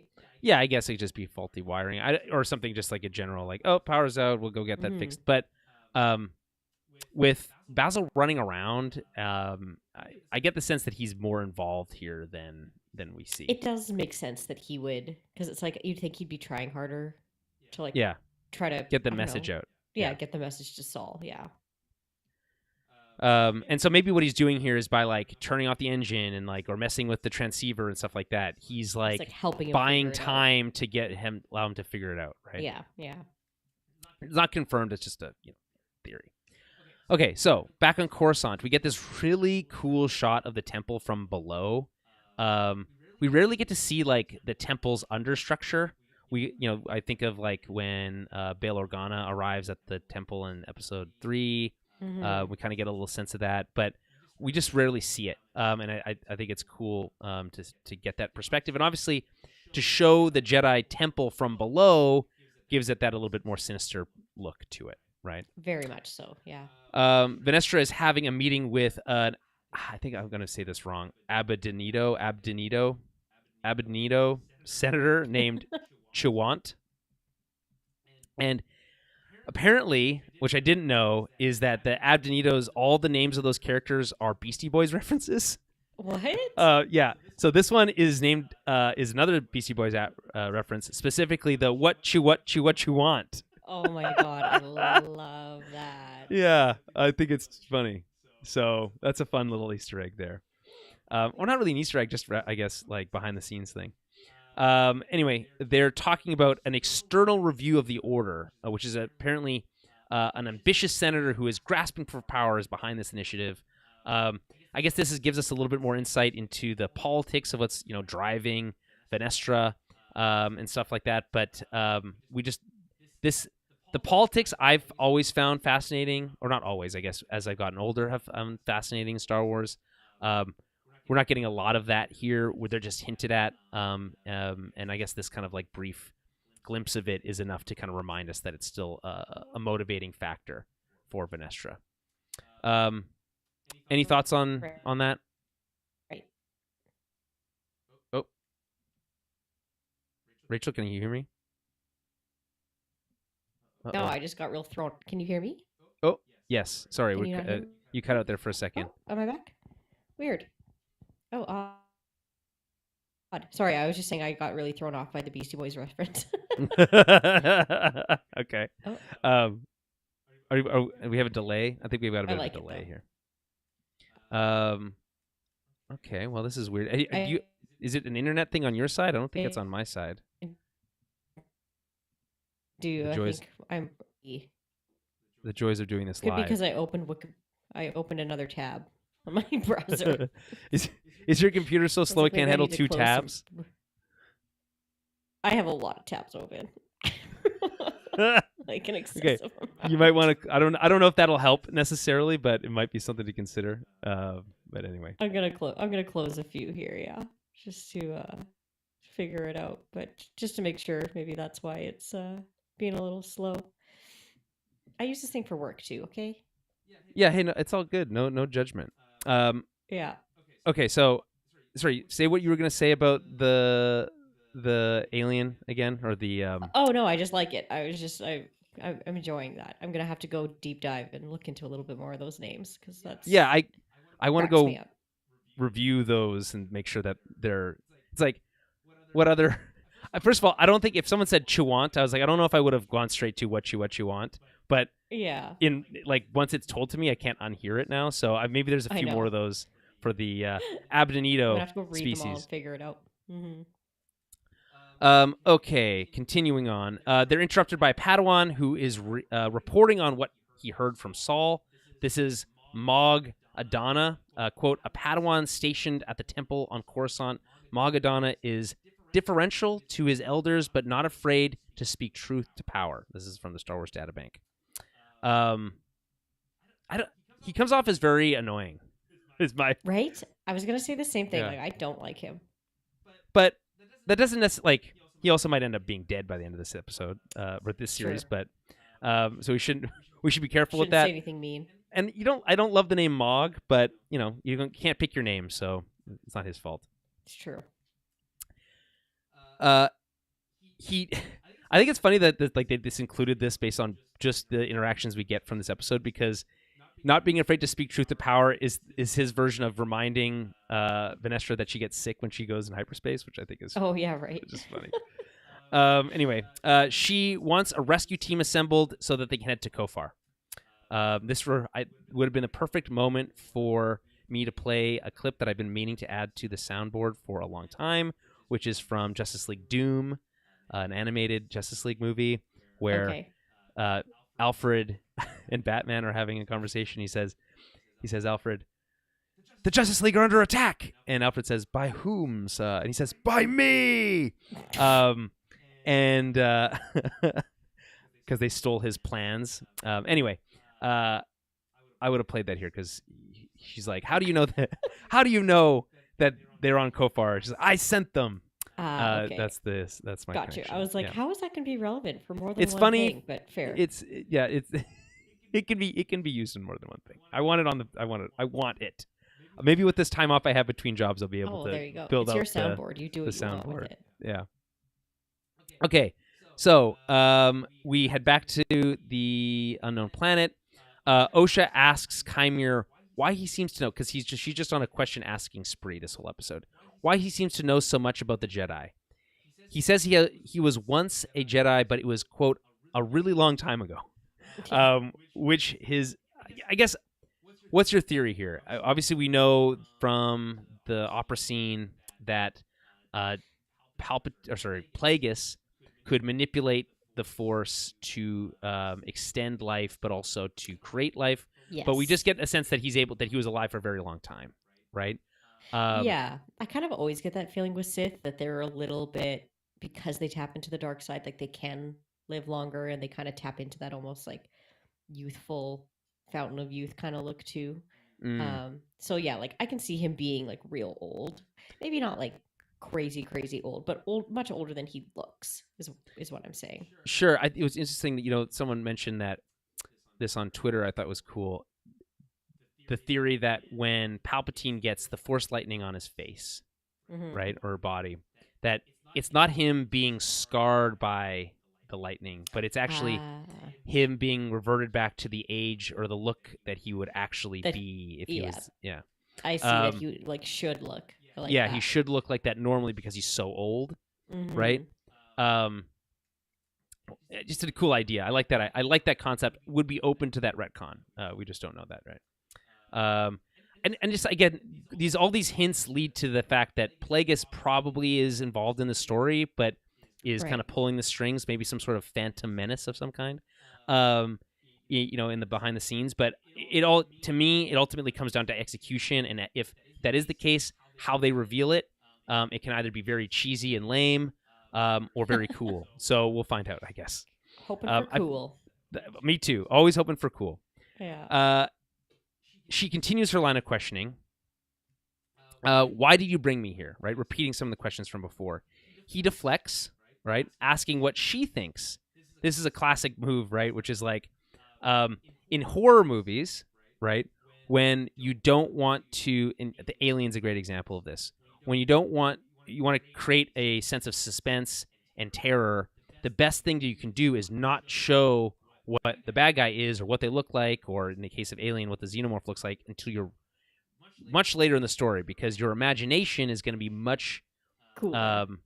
Well, not necessarily. It's just going to be more frightening. You don't know what it is, so you're just running through all these possibilities, and it creates a sense of anxiety. Yeah, and that like anticipation is very cool too.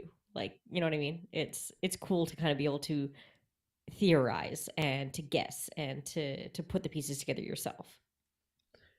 Yeah, so, and this is another example of that, essentially just in another way, where he, instead of giving her answers, is having her basically jump to conclusions, right? Yeah. And so her assumption here is that he wants her for leverage so that he can draw Saul out to finish him off, right? Right. Which may or may not be correct, but it sounds way worse, because that's the worst case scenario that she can come up with, right? Right, yeah. Anything that he says, she can counter with some sort of other concept, or if he just went out and said that, she might scare her off, and she goes and steals the ship or whatever, or he has to kill her right then, right? I think that's the other thing to keep in mind, is that if he gets the wrong signal here, he could just go and kill her at any time. Oh, I don't think he would, right? Very so easily. He plays this off like he's not threatening, but he is very threatening. Of course he Right. is. I do also think that he's been slighted by his former whatever Oh, acolyte. he feels yeah insulted. Yeah, Yeah, totally. so he Yeah, wants to like collect another one. He collects people as he said before. So that's true. Right. I think he does have like a motivation to really try here to turn her. So I think he Yeah, really I is putting agree. in an effort.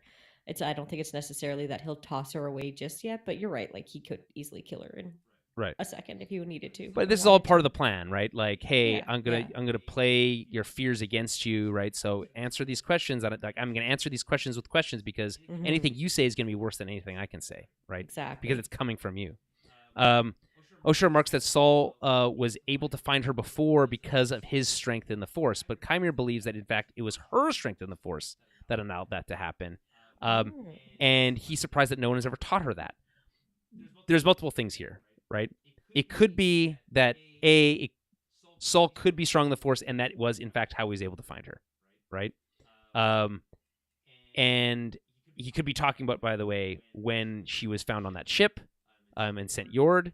Could be from when they were still master and apprentice. It doesn't really matter.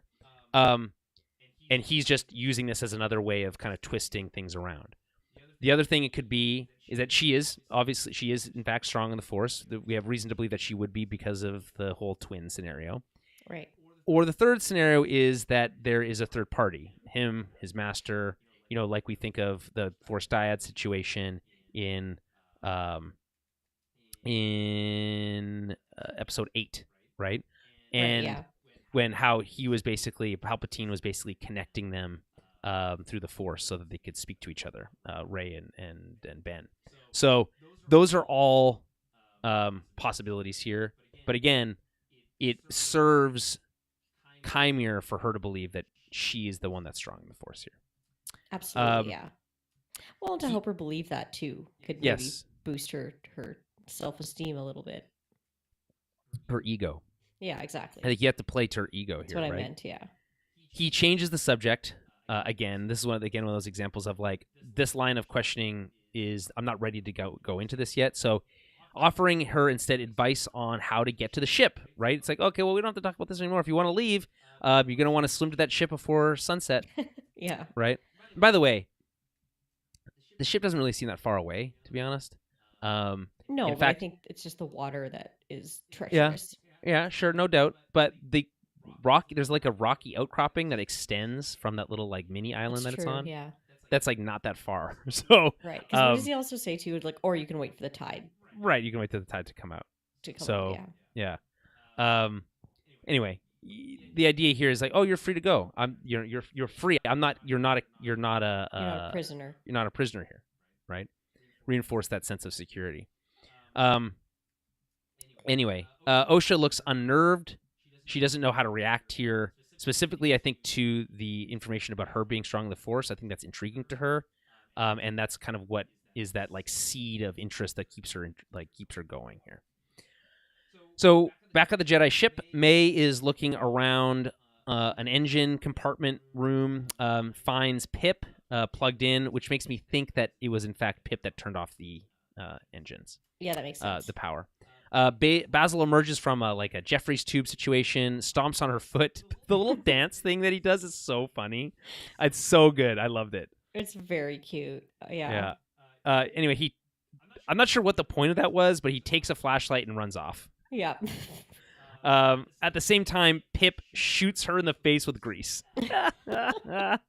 You gotta love when a droid and like a little furry thing just team up Oh, it is great. to bully someone. It's Yeah, great. just classic Star Wars stuff here. It's just classic hijinks, Star Wars hijinks. Love it. Love a In hijinks. response, May resets Pip to factory settings. So rude. Unconscionable, in my opinion. It is this I know. that it's that so previous sad. like Star Wars article on StarWars.com about like the recap basically said this may be the most like devastating thing we've seen, like including last week's murders.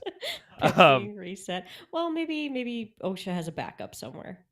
I maybe, or maybe May and Pip become besties, and she's like, "You guys can be friends now. I'll find a new Maybe. droid," Yeah. or who knows. Anyway, I do think it's funny how when it's reset, its lights turn red. Usually that's a sign that it's now turned bad. Yeah, it's gone evil. It's But gone evil, like yeah, in Obi-Wan with yeah, the because yeah. yeah, isn't it R2 that keeps backups of C3PO, and like that's why Yes. C3PO can be like rebooted when he in a Yeah, in Rise of Skywalker. yeah, Yeah. exactly. What a dumb name for a movie, by the way. God, anyway, We're not getting into it. it's the worst of. It's clearly it's better than it's worse than Attack of the Clones, which is like objectively sounds dumb. Anyway, so I reset Spit to factory settings, and this, if you had any reason to dislike May before, this has got There to we be go. like Yeah, there's Pip top of death the now. list. Like, she's murdered multiple Jedi, but fuck that, this is way worse. Yeah, It's she so killed mean. Pip. The reference from the StarWars.com thing is like that reminds us of when she forced the control on that like butterfly thing.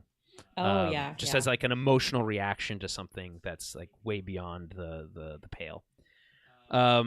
Anyway, May finds Pip a new body and asks it to run a check on the power system. Back at the unknown planet, we start with a shot of a little Skura family nuzzling each other. It's very cute. Super cute. I think what it just does such a good job of kind of like creating this dichotomy between the peaceful nature of this island, Yeah, right? yeah. And against Kymir's presence, and it's just really well visualized, right? How he can have so like this evil within him, Mm-hmm. that sits so peacefully on the top, right? Yeah, And or underneath the kind of his mask. And meanwhile, you can have these animals, right, living this peaceful life. The connection between the dark side, or the disconnect between the dark side and nature, is always fascinating. We talked about this yesterday when the moths got him last right. week. Yeah, Right? I love that. I love that the connecting to like animals and nature is like an Is a inherently light side thing. side thing. Yeah, Yeah. same. OSHA continues asking questions. And by the way, from a writing perspective, I would like this to be feel a little bit more natural and less like a interview. But Right. Yeah. given the scenario, I think it works because she is desperate for information. So Yeah, it's I kind of just like want an to interrogation. yeah, it just does come across as like everything OSHA asks is just a question. So I feel like you'd like more insight into her here, but Yeah. I think it's all part of, again, what Kymir is trying to achieve. So she says, "What do you mean by my strength in the Force?" She believes that if you don't use the Force, it fades, right? This is what our belief it is in any muscle. If you don't use it, you lose it, right? And Kymir responds by telling her that that's what the Jedi taught her, and that it's only one way to access the Force. I do find it fascinating that the Jedi methodology of accessing the Force can fade if you're not practicing, Yeah. but Yeah. that the dark side is more innate in nature. It Yeah. doesn't need to be learned so much, and just it's kind of more a tap into your kind of I think that internal self in some way. yeah, It's I think interesting. it has to do with the emotion side of it, right? Because like with Jedi, it's like it's a discipline. It's a like you said, it's a practice. It's a discipline. Um, whereas with the Sith, it's emotion based. It's anger. It's hate. It's fear. It's like intrinsic, right? So I Mm-hmm. think that it makes sense why the dark side wouldn't necessarily fade because your emotions aren't going to fade, but Yeah, it's true. it is Right? very cool though, like the way that the two different Yeah, sides this use it. is the kind of stuff that I think if you're a Star Wars fan, you are eating up, right? Oh yeah, it's Getting great. getting more of a different perspectives and different, you're just learning more, kind of peeling back some of the layers of the onion on interpretations of the Force and how it's Yeah, yeah. accessed and why and all that kind of stuff. I think it's fascinating to me. So, um, he says that below the surface of consciousness it lies powerful emotions, right? But again, the dichotomy here is interesting too, because we know that when the Jedi access the Force, they're taught to let go, right? Yes. Divorce themselves of their emotions and of their consciousness, and to tap into this subconscious that is allowing them to access the Force. This isn't actually that different, right? It's just instead of blocking out emotions and focusing yourself, it's instead to indulge those emotions and rely on those for strength. I think if anyone has ever been like, I think about this sometimes with in sports. So Okay. in hockey, this happened last game. I took a penalty. It was Okay. and it was deserved. It was late in the game. There was this young kid who was playing a very physical game, and we're Ah. in a league. There's no no Yeah. contact league. Yeah. He It's tried no to throw a contact. hip check on me. Tried to again play this really physical game, and he was really getting under everyone's skin, right? Mhm. And to the point where it's like you're kind of going over the line here from like Yeah. how you're Yeah. supposed to be playing. Yeah. It's beer league. Anyway, so I'm chirping him and just like he's telling me like I need to learn the rules. Meanwhile, he's the one breaking them, so I don't know, whatever. And I just had enough, so I gave him a good slash to the shin pad, another one to the gloves. Nothing to hurt him, but just like enough. Like Yeah. just sit down, right? There are times when that type of interaction can do two things: either completely undermine my game, right, and just totally ruin my the kind of the Yeah. focus I had, or empower me with this kind of like next little a wind of Push. energy, Yeah. right, Yeah. Yeah. to kind of be like, screw you, I'm going to show you, and go and score It's a goal or it's whatever. called spite. Yeah, so exactly. So what I'm saying is that the line here isn't that different, right? I could channel those emotions and focus myself and go and turn that into positivity, Exactly. or Yeah. I could indulge those And slash them. emotions and slash someone and take a 4-minute penalty. Those are the options that you have. So I just think it's interesting. Kind of there's a humanistic element, something we can relate to, I think, as it comes to like how they explore the way that the dark side or the Force is accessed. Yeah. He talks about anger, fear, loss, and then he lingers on desire, right? Mhm. I think tapping this idea that like, I think you have the hots for me, and is kind of or maybe thinking about how maybe Osha and Jackie had a thing, right? They talk about that later, right? So obviously, loss, fear, anger, these are all the things that Yoda talks about, right? Right. Yeah. The path to the dark side, which of course is exactly what Osha calls out. Those are the path to the dark side, right? And the response, of course, from Chimera is semantics, Mhm. which is, I guess, the ultimate perfect word for from a certain point of view. From a certain right? point of view, yeah, semantics. Right? Like, it's just like, well, yeah, sure, it's the dark side, or just another way to use the Force, and I would like them to explore this further, but I think this is a pretty good exploration of that, even at this point. Any other thoughts on this so far? No, I don't think so. Are we at the point, remind me, where she has the lightsaber to his throat yet, or not yet? No, not yet. That's coming Okay. up. Yes. So, speaking of emotions, she starts getting angry, right? Yeah. And she's talking about, like, so you tap into the dark side and you murdered my friends. And his Mhm. response is, I killed Jedi, those who threaten my existence. Right? Yes, It's yes. I'm just self-defense, he says. You killed Yord, a man who didn't hesitate to turn you in for a crime you didn't commit. That does not mean that he deserved to die. Okay? Just to be Yeah, clear, it's true. Chimera, right? You killed Jackie, and this one's the most that stings the most, right? And where do you think that was going to go? You would have the same relationship you have with her that you have with your master, one-sided. Why Yeah. do you love people who can only go so far, who can't go as deep as you can? This Mhm. feels particularly manipulative to me because yeah. there was obviously connection between Jackie and Osha, right? Both being Padawans, Mhm. to Soul, right? There's a kind of a natural kinship that they shared, and we talked about this before. There did seem to be maybe something more, right? A type of romantic, emotional connection potentially. See, I never right? thought so, but fair enough. I think there's enough there that you could maybe make You that could, connection, yeah, you probably could, yeah. right? And I think and she even said like next time you're here we should go to the bar or whatever and hang out. Right, yeah. So yeah. it's like when instead Kymir does, he kind of twists that and says, "Oh, she was just being nice to you. That right, yeah. that there could have never been anything more to that." No. Now, to be fair, he's not entirely wrong here, and I think that's what's like No. so insidious about this whole thing.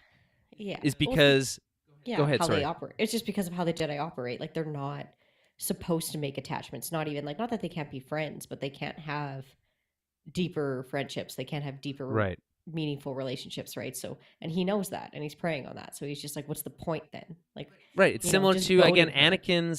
Anakin's kind of whole mental gymnastics he does about love. Yeah. Yeah. Right? Exactly. So, why do you love people who can only go so far?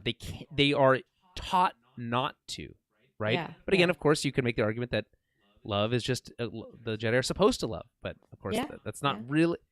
really their perspective at this time. The Jedi, so Kymir's not wrong. And Jonathan, thank you for the kind words, saying that we're doing a good job. I'm happy to read compliments at any time. So All yeah. day, every day. Yeah.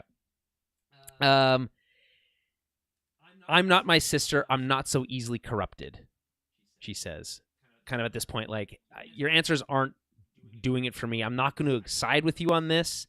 And then she storms off, right? Mm-hmm. Part of the other thing I like about this scene, by the way, is Kymir during this whole time is slowly approaching her. Yeah, he's just creeping in. Yeah, but he does offer food, right? He's closing the gap, trying to, and then also trying to, like, again, be nurturing. Mm-hmm. It's all very good. I think this is all well executed, well written, largely speaking. There's some, we've mentioned a couple things, but anyway, and I also think it's funny how she says, "I'm not my sister. I'm not easily corrupted." Obviously, referencing the fact that obviously May was working on his behalf, right? Yes. And so the assumption that she was in fact corrupted, and that her sister in general was always more, this kind of sense that she has about May is that May was always more likely to fall to that kind of thing anyway, right? So her thoughts, my sense here is that everything that is happening here is kind of being preyed on by Kymir in the same way that he was earlier, but her thoughts betraying her, right? Or her emotions betraying her. Yeah, I would bet he did like a very similar thing with May too. Like I feel like Yeah, he's trying totally. to use the same tactics. Like it's whenever he did encounter her, he was preying on her hurt and her anger and her hatred for the Jedi for what happened. So it's like he's just trying to flip that now and change the script a little bit, but do it to Osha. Yeah, and she even asked him specifically, like, did you give the same pitch to May? Yeah. And he doesn't even answer that question. No. So I think the answer to that is yes, probably. Yeah. A version of it anyway. Outside, she's gone outside. He approaches her again, reminding her that she seemingly intended to kill him. Hey, don't forget, you were here to kill me. And encourages her to use his lightsaber. This is very Palpatine in the throne room. It is. Right? Do it. No, it's not the Jedi way. But yeah, like I'm even thinking of like Return of the Jedi when he's like, strike me down, take this weapon, strike me down, Mm-hmm. right? And it's just a very classic, if you indulge these emotions, you'll understand where I'm coming from and be willing to meet me halfway, which is all he needs, right? And technically, Kymir gets that here. So he walks right into the saber hilt, but she refuses to do anything. She says the Jedi don't attack the unarmed. Again, this is not the Jedi way. Mm-hmm. And he grabs her arm, locking them together with the saber in his gut. Why do you think of yourself as a Jedi? They didn't want you. And her response is, that's not true. I left. Why? Because I chose to. Are you sure about that? Again, playing on her insecurities. Yeah. She was comfortable knowing that she left under her own auspices. She chose to leave, right? That being said, she clearly has regrets about failing. She wasn't able to pass the trials, wasn't able to pass the tests that the Jedi had for her because she didn't have the connection to the Force or whatever, or wasn't able to tap into it in that way. And that is a sore spot for her, right? Yeah. But he's playing it off as they didn't want you. Yeah. Again. And that's not true. She knows that's not true. Again. But yeah, she's willing to believe it.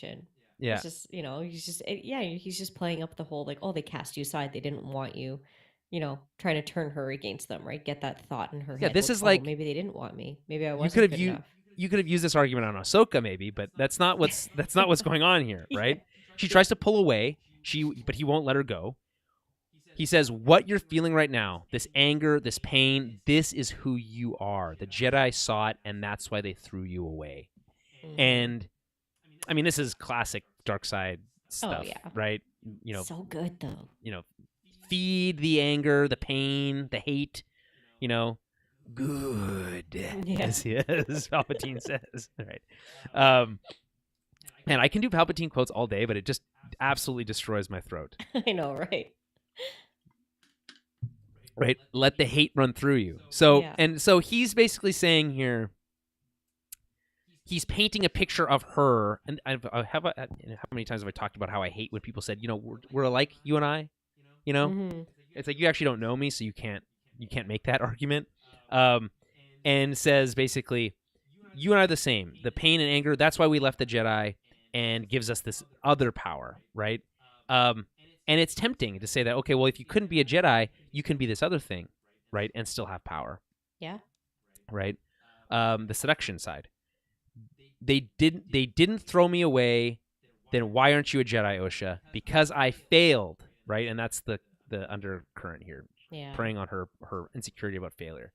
She lights the saber, pushing him against the wall, right? This is exactly what the Emperor wanted Luke to do. It's what it's the giving into the emotion that it's losing control. Yeah.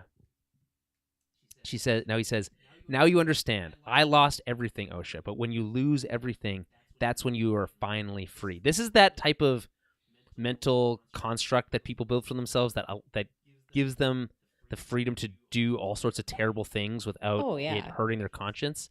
Which is say, care about consequences anymore. I was already hurt, so because I was hurt, I can hurt others in return.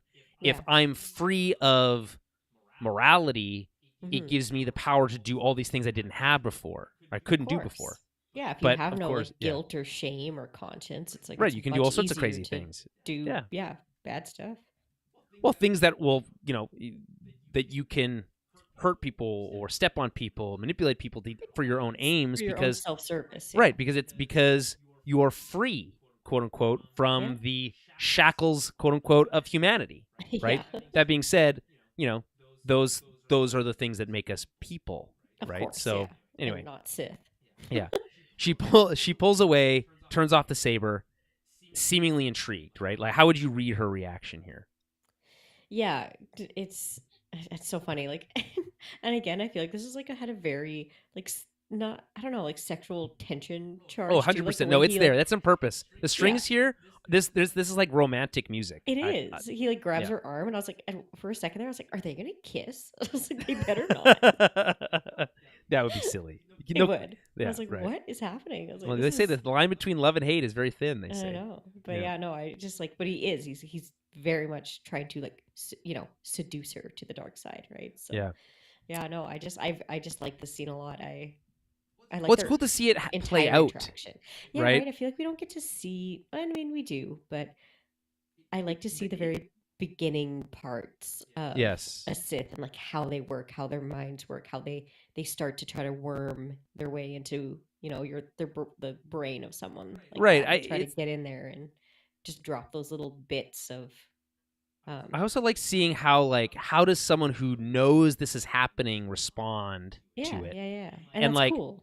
How does Osha she's like, okay, I know what he's saying is mostly a lie, but also some of the stuff has an air of truth to it. Mm-hmm. How do I, this is the classic temptation, right? How do I take the stuff that is correct or the things that he's saying that are true without letting it affect me, without letting it him turn me, right? But the secret is that you can't. There's no, once you start down the path to the dark side, forever will consume your destiny. So says Yeah. Yoda. And I do think it's purposeful that we don't get a lot from her. Like we're struggling to kind of Oh, figure out yes. where she's at right now.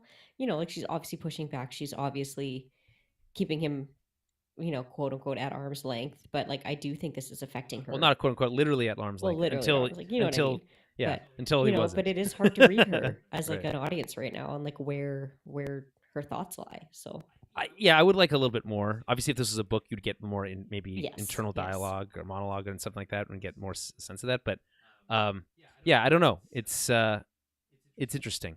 We're going along here again. Damn. I know. I'm really trying to. We are. I'm trying here. Okay, Coruscant. Back at the temple, Venestra confers with Mog. She tells him that she'll be joining them on their mission. He seems surprised as she apparently gets sick. She calls it unsettled when traveling through hyperspace. Apparently, this is something that's been introduced in the books and the High Republic books. But I'm trying to remember, but yeah, I can't off the top I mean, of my head. it's a fun little character trait that they get to conclude here. Yeah. If you're a fan of Venestra from the books, this would be something that you'd be like, ooh, that point at the point of the TV meme. Yeah. Right. Despite more pushback from Mog and this idea that like it's like, are you sure you wanna come? From Mog about the deaths probably just being an accident. Oh, it's probably because the planet's so uncharted. That's why everyone's dead. What? Yeah, sure, that's what it is, right? What an idiot. Yeah. This is just this kind of like insistence on not assuming the worst. I guess Of course, it can be kind of like again, they have poisoning to do it. positivity, right? Yeah. Anyway, she insists on handling it personally, and we know that she insists on handling it personally because this is a mission that she was trying to keep secret from the High Council. So, yeah, she has personal stake in this. We see a shot of her ship. Her ship is called Kantaros, and this is from the Star Wars data bank. Quote, despite being unsettled by hyperspace travel for most of her long life, Jedi Master Venestra Rose keeps a ship ready for whenever she needs to leave Coruscant. Named after her former Padawan Imri Kantaros, Venestra's ship is a Valkyrie Kuat Consolidated Enterprise VKCE 7100 or 7100X Star Cutter. An experimental design with an integrated hyperdrive, a rarity for this era. Pretty cool, in my opinion, but what do I know? I just like cool ships in Star Wars. Do you know anything about her former Padawan Imri Kantaros? I can't remember. It's been too long since I've... Yeah. I assume you named your ship after a former Padawan once because they're dead. Right? Because if they're alive and a full-grown Jedi somewhere, you probably wouldn't have named your ship after them, right? That's my hunch. Not. Someone could maybe fill us in on that. I'm not gonna look up the Wikipedia article now. We don't have time. All right. No. Back at the Jedi ship with Saul, Basil again is in the Jeffries tubes, being followed in the hallways by May, but she's called over by Saul. She gives him an update on the power situation, but Saul seems distracted. Quote, why couldn't I sense that villain's true intentions when he first met him on Olega? So first of all, I think this is supposed to hint to the fact that when he says, you don't recognize me, it's because he's talking about the events on Olega and not something from before. I think people were really hoping that it would be some deeper connection, but it's not. And this makes me think of, okay, well, why can't you sense that this is May and not Osha? Same reason, probably, right? Right, yeah. May's response, though, is interesting. I think when you really want something, it can cloud your mind. You can see what you want to see. He fooled us all, right? I think this speaks to the May thing, too. You really want this to be Osha, so it can cloud your mind. You're not able to see that this is actually May. You see what you want to see. You see Osha here. And then also, she's also talking a little bit about her connection to Kymir, right? When you really want something, you can cloud your mind. You see what you want to see. He fooled us all, including her, right?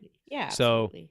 So, and she didn't want to see that he could be her master in disguise, and that clouded her judgment, right? She thought she was better than him, when really that was her assumption, which led her down that path to a clouded judgment. Saul notices that she's carrying Pip again, but she's not sure exactly how to respond, and comes across, I think, pretty wooden here. I think on purpose, though. It's like, oh, yeah, totally, my droid. And I think this might be the first hint to Saul that this I think so is too. Yeah, yeah. he's kind of being like, "Why are you being so weird?" Yeah. Yeah, about your favorite droid, right? Yeah, right. Why are you not Anyway, excited? Like, look, I have Pip. He's back. yeah, exactly. Uh, he admires how she loves her droid despite it only being a machine, which is this kind of empathy that he always connected to, I guess, with Osha, right? May starts looking back, to the past, and I think uses this as an opportunity to like interrogate, and I think, maybe not interrogate, but to maybe kind of like call him out on manipulating a small child in Osha, Yeah. right? He says, she says, I've always been like that. Osha's always been like that. I'll read it in that Yeah. Yeah. form.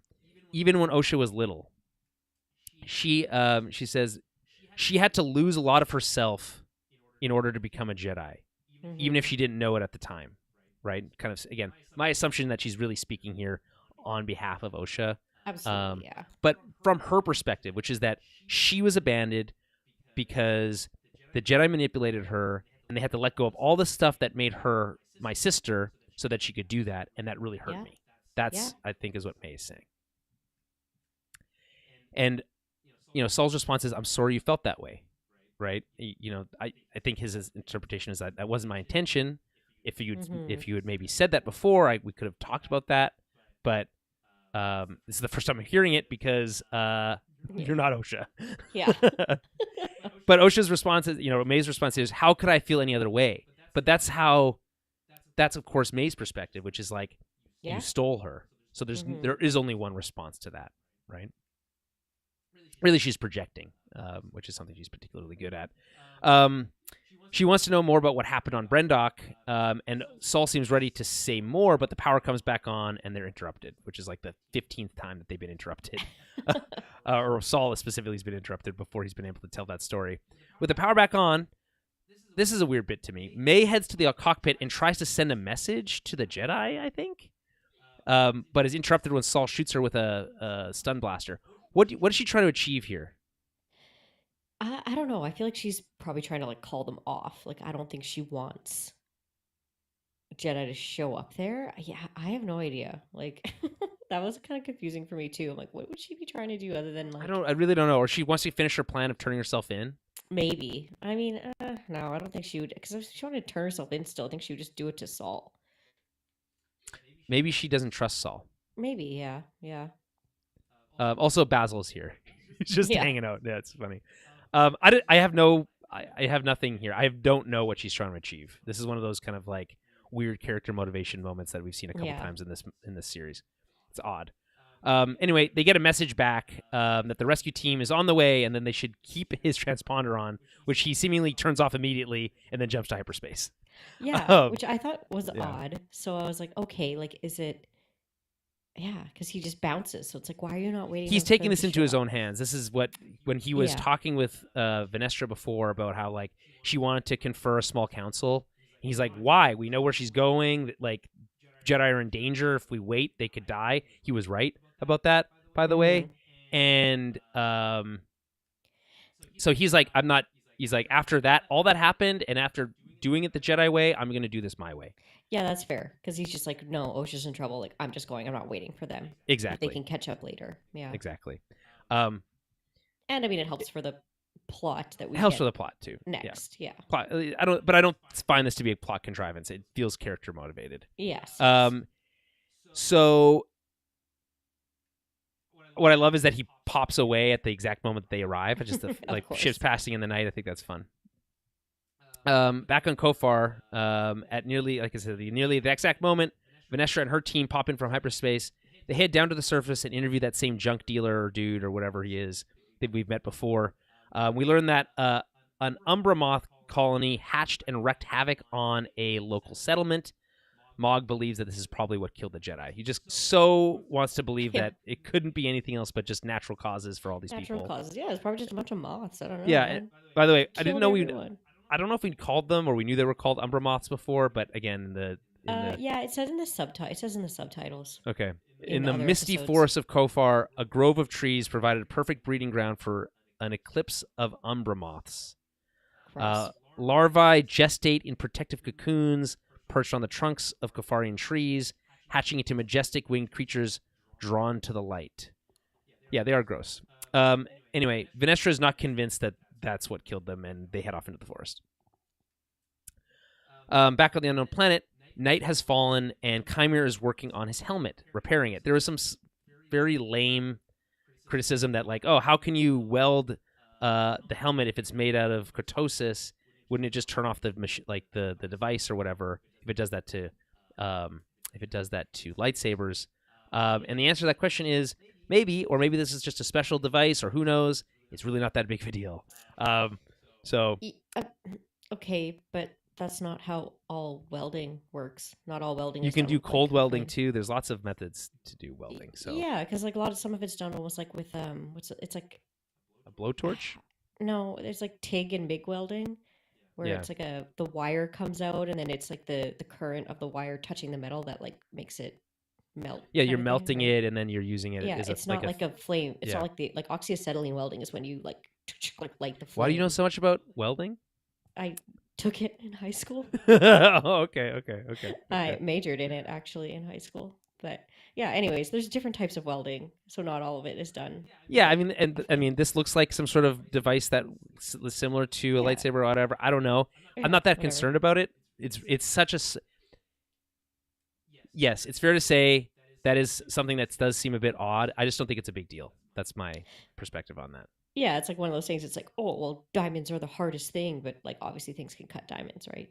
Right. So it's like there's a million ways to explain this away. I don't think this means that they're careless or whatever. So shut up. Yeah. Okay. Osha asked if she got the same pitch that May received. He doesn't answer that question, again saying instead that he made a mistake with May. So changing the subject. I thought she wanted more than just revenge. I thought she wanted what I wanted. And what do you want? The power of two. And this is interesting because, again, lots of potential ways of looking at this. Is he mean the power of two in the way that the Sith mean the rule of two, right? Or does he mean it in the way that the witches have the power of two or the power of many? By the way, we got a really funny message on Discord. If you want to join the Discord, you can do so by joining our Patreon feed. We've got lots of really cool stuff going on, especially in the Star Wars channel right now. And yeah, it's exclusive to patrons. So Ramina in the Patreon says, I'm no jokesmith. So someone more clever than I can come up with a joke, or I can make a joke out of... Let me restart that over. I'm no jokesmith. So someone more clever than I can make a good joke out of Manny Jacinto's character wanting the power of many or Manny. Technically, he only said he wanted the power of two, so I'm extrapolating a bit. Yes, that is very funny, and I love it. The power of Manny is that he's ripped. Yeah, that's so ripped. That's the power of Manny. I think I'm gonna remember that one for a while. The power of Manny. So again, what do you think? Do you think he's talking about the rule of two here, or do you think he's talking about the witches stuff? I think he's talking about the rule of two. But I mean, he's also probably referencing the witch stuff a little bit too, because he knows her backstory. So I think it's kind of like a double entendre. Is that what I mean? You know what I mean? Yeah, of one thing that can mean two things. Yeah. That's the yeah. I think it could be both. It's fascinating either way, to be honest. Yeah. If it's the witch stuff, then like, what does he think that the power of two means that's different from the rule of two? But I think when you're dealing with Sith, the idea of the rule of two and the power of two is similar enough that the idea that maybe two Sith together are more powerful. Right, yeah. I don't know. It's very interesting. I'm not sure more if we're going to find out more about that. Obviously, we don't know more of this episode, but maybe before the end of the season, we'll kind of get clarity on what exactly he wants, because it seems like what he wants is to overthrow his master, assuming going under the Sith presumption. Well, that's what they overthrow all want. his master and tap into this power of having two dark side Force users, but under his control. Yeah. Right. Yeah. But we're making assumptions there. So he lifts his shirt here for some reason. It seems like for no reason other than to show off his scar. I think he was like wiping the sweat from his face. Maybe that's right. Yeah. Okay.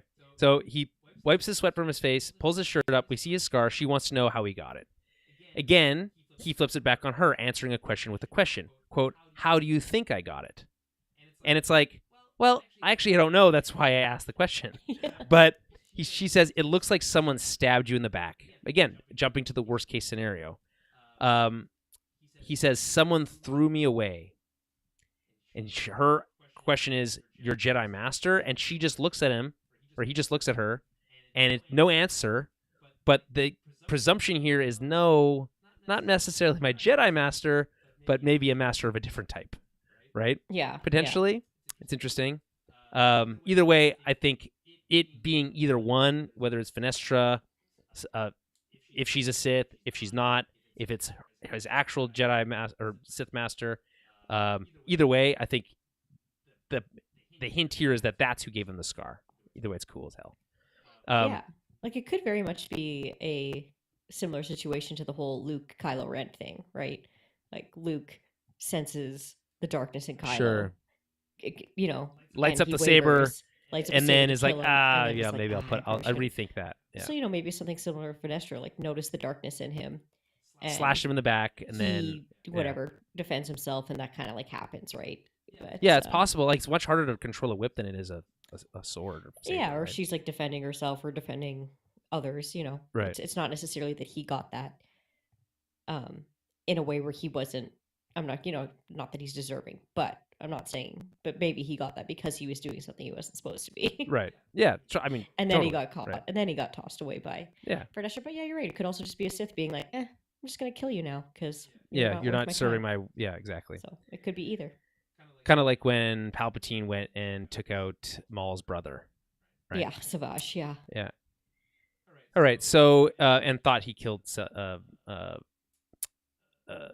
Maul again. Anyway, he changes the subject again and talks about the Cortosis helmet. He's like, well, I'm not going to answer that question about whose master or which master that is, but let's talk about my cool helmet.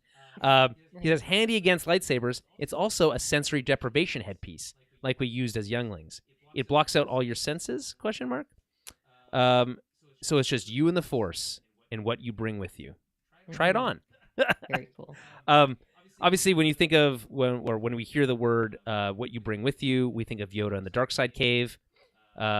He's when Luke asks what's in there, he says only what you bring with you. Yeah. Right. Yeah. And only your baggage. Right. Only your personal emotional baggage. And so what he's saying is block out your senses. By the way, super cool that he can't see out of that thing. It makes it way more badass that he's just purely force-based. It totally makes sense, right? I mean, we see them training with their senses deprived, and that it helps enhance their ability to connect with the Force. So, of course, also we know that fighting so much cooler. Yeah, 100%. And also we know, of course, that Kanan was blind for a while, right? And he was able to continue to operate as a Jedi. Absolutely, so, you don't need your eyes to see you. We know that. I just think it's a really cool idea to like kind of take that to the next level, right? Take the blast shield concept that we know from A New Hope and just really be like, no, you're going to lock yourself in this sensory deprivation chamber. It's going to let you tap into the dark side through your emotions, and that you'll be even more powerful. That's a cool idea. Yeah. Yeah, very cool. And I guess maybe not so much like it blocks out mental attacks potentially, but more about refocusing your own mind.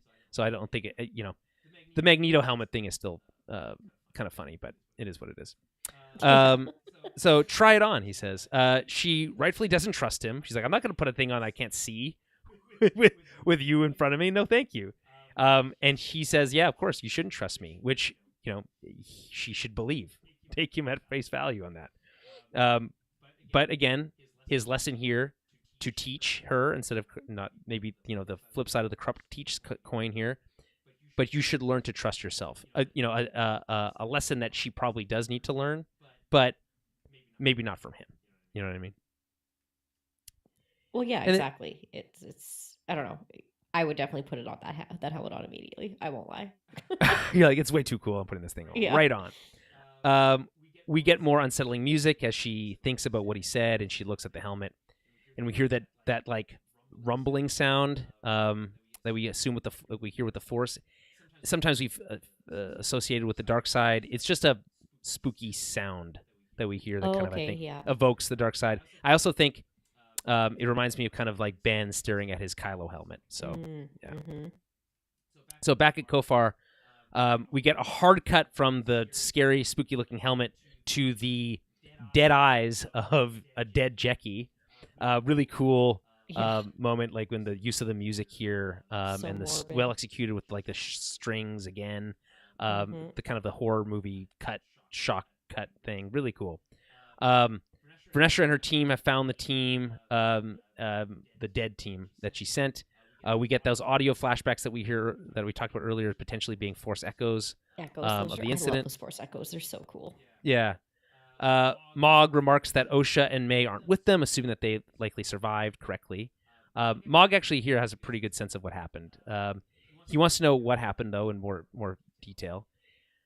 Similar to Chimere, we get a question with a question, right? What do you see from Venestra? And he starts recapping what he assumed happened, and he's pretty spot on. He's like, well, one really powerful Force user fighting erratically, yada, yada, yada. But meanwhile, behind them, one of the moths tries to sneak up on them, but Venestra senses it and uses her saber whip, and we get to see it for the first time. Mm-hmm. Thoughts on the saber whip? Yeah, I mean, kind of like how I said at the top of the episode, like I didn't love it. But I mean, it's not going to ruin my day. It didn't bug me. I was just kind of like, I was just a little. I think it takes some getting underwhelmed. used to. I think it's just gonna. Yeah. We need to see more of it used for longer. Yes, I think I need to see cooler shit happen with it than Like- just like whipping an ugly, stupid moth. My question is like, if you use it like she ignites it and whips it at the same time. By the way, behind her, which is really cool. Yeah. And then it like extinguishes at the exact moment. So like, I've always been held up on the like, what does it look like if she just like leaves it on? Is it like turn limp? Like, what does that Yeah, look that's what I like? mean. Is it just gonna like? Is it just gonna look like a wet noodle? Yeah, and so like maybe it's like you turn it on and whip and then turn it off. Like it's one of those types of actions Yeah, to make and, it like, look more cool. Can it like wrap around things, or I assume is it would just cut through them, but maybe it can through wrap around them? things that it can't cut through Yeah, I don't know. potentially. I don't know. Yeah, I don't know. There's just too many questions there. Here's what the Star Wars databank has to say about it. Okay, let me make sure I have the. Oh crap! I lost it. Anyway, the point is, apparently, her lightsaber has two modes: the whip mode, but she can also set it like a normal lightsaber. Right. Okay. And like change its length and stuff. So that's cool, I guess. Well, you can always change lightsaber lengths. From what I remember. like in the midst of a fight, though. Like Not I guess in the midst sense, of a fight, but you can like adjust your blade length. yeah, your blade length like through There's your hilt. There's an out of universe explanation. Apparently, lightsaber blade lengths vary wildly depending on which movie, and like the same lightsaber will have different blade lengths, because they use different style props. I mean, that so makes sense, yeah. They have to kind of figure out an in-universe way to explain that, and that's probably how they do it. Interesting. Okay. Well, you also have to explain like why like Yoda's is obviously smaller, so there has to have a way of like making them shorter or longer, right? Yeah, no, 100%. See if I can find this. Vanessa Rose lightsaber. Here we go. It's loading. I hope this doesn't cut out the podcast while I open up another tab. I hope my computer's fast enough to do that.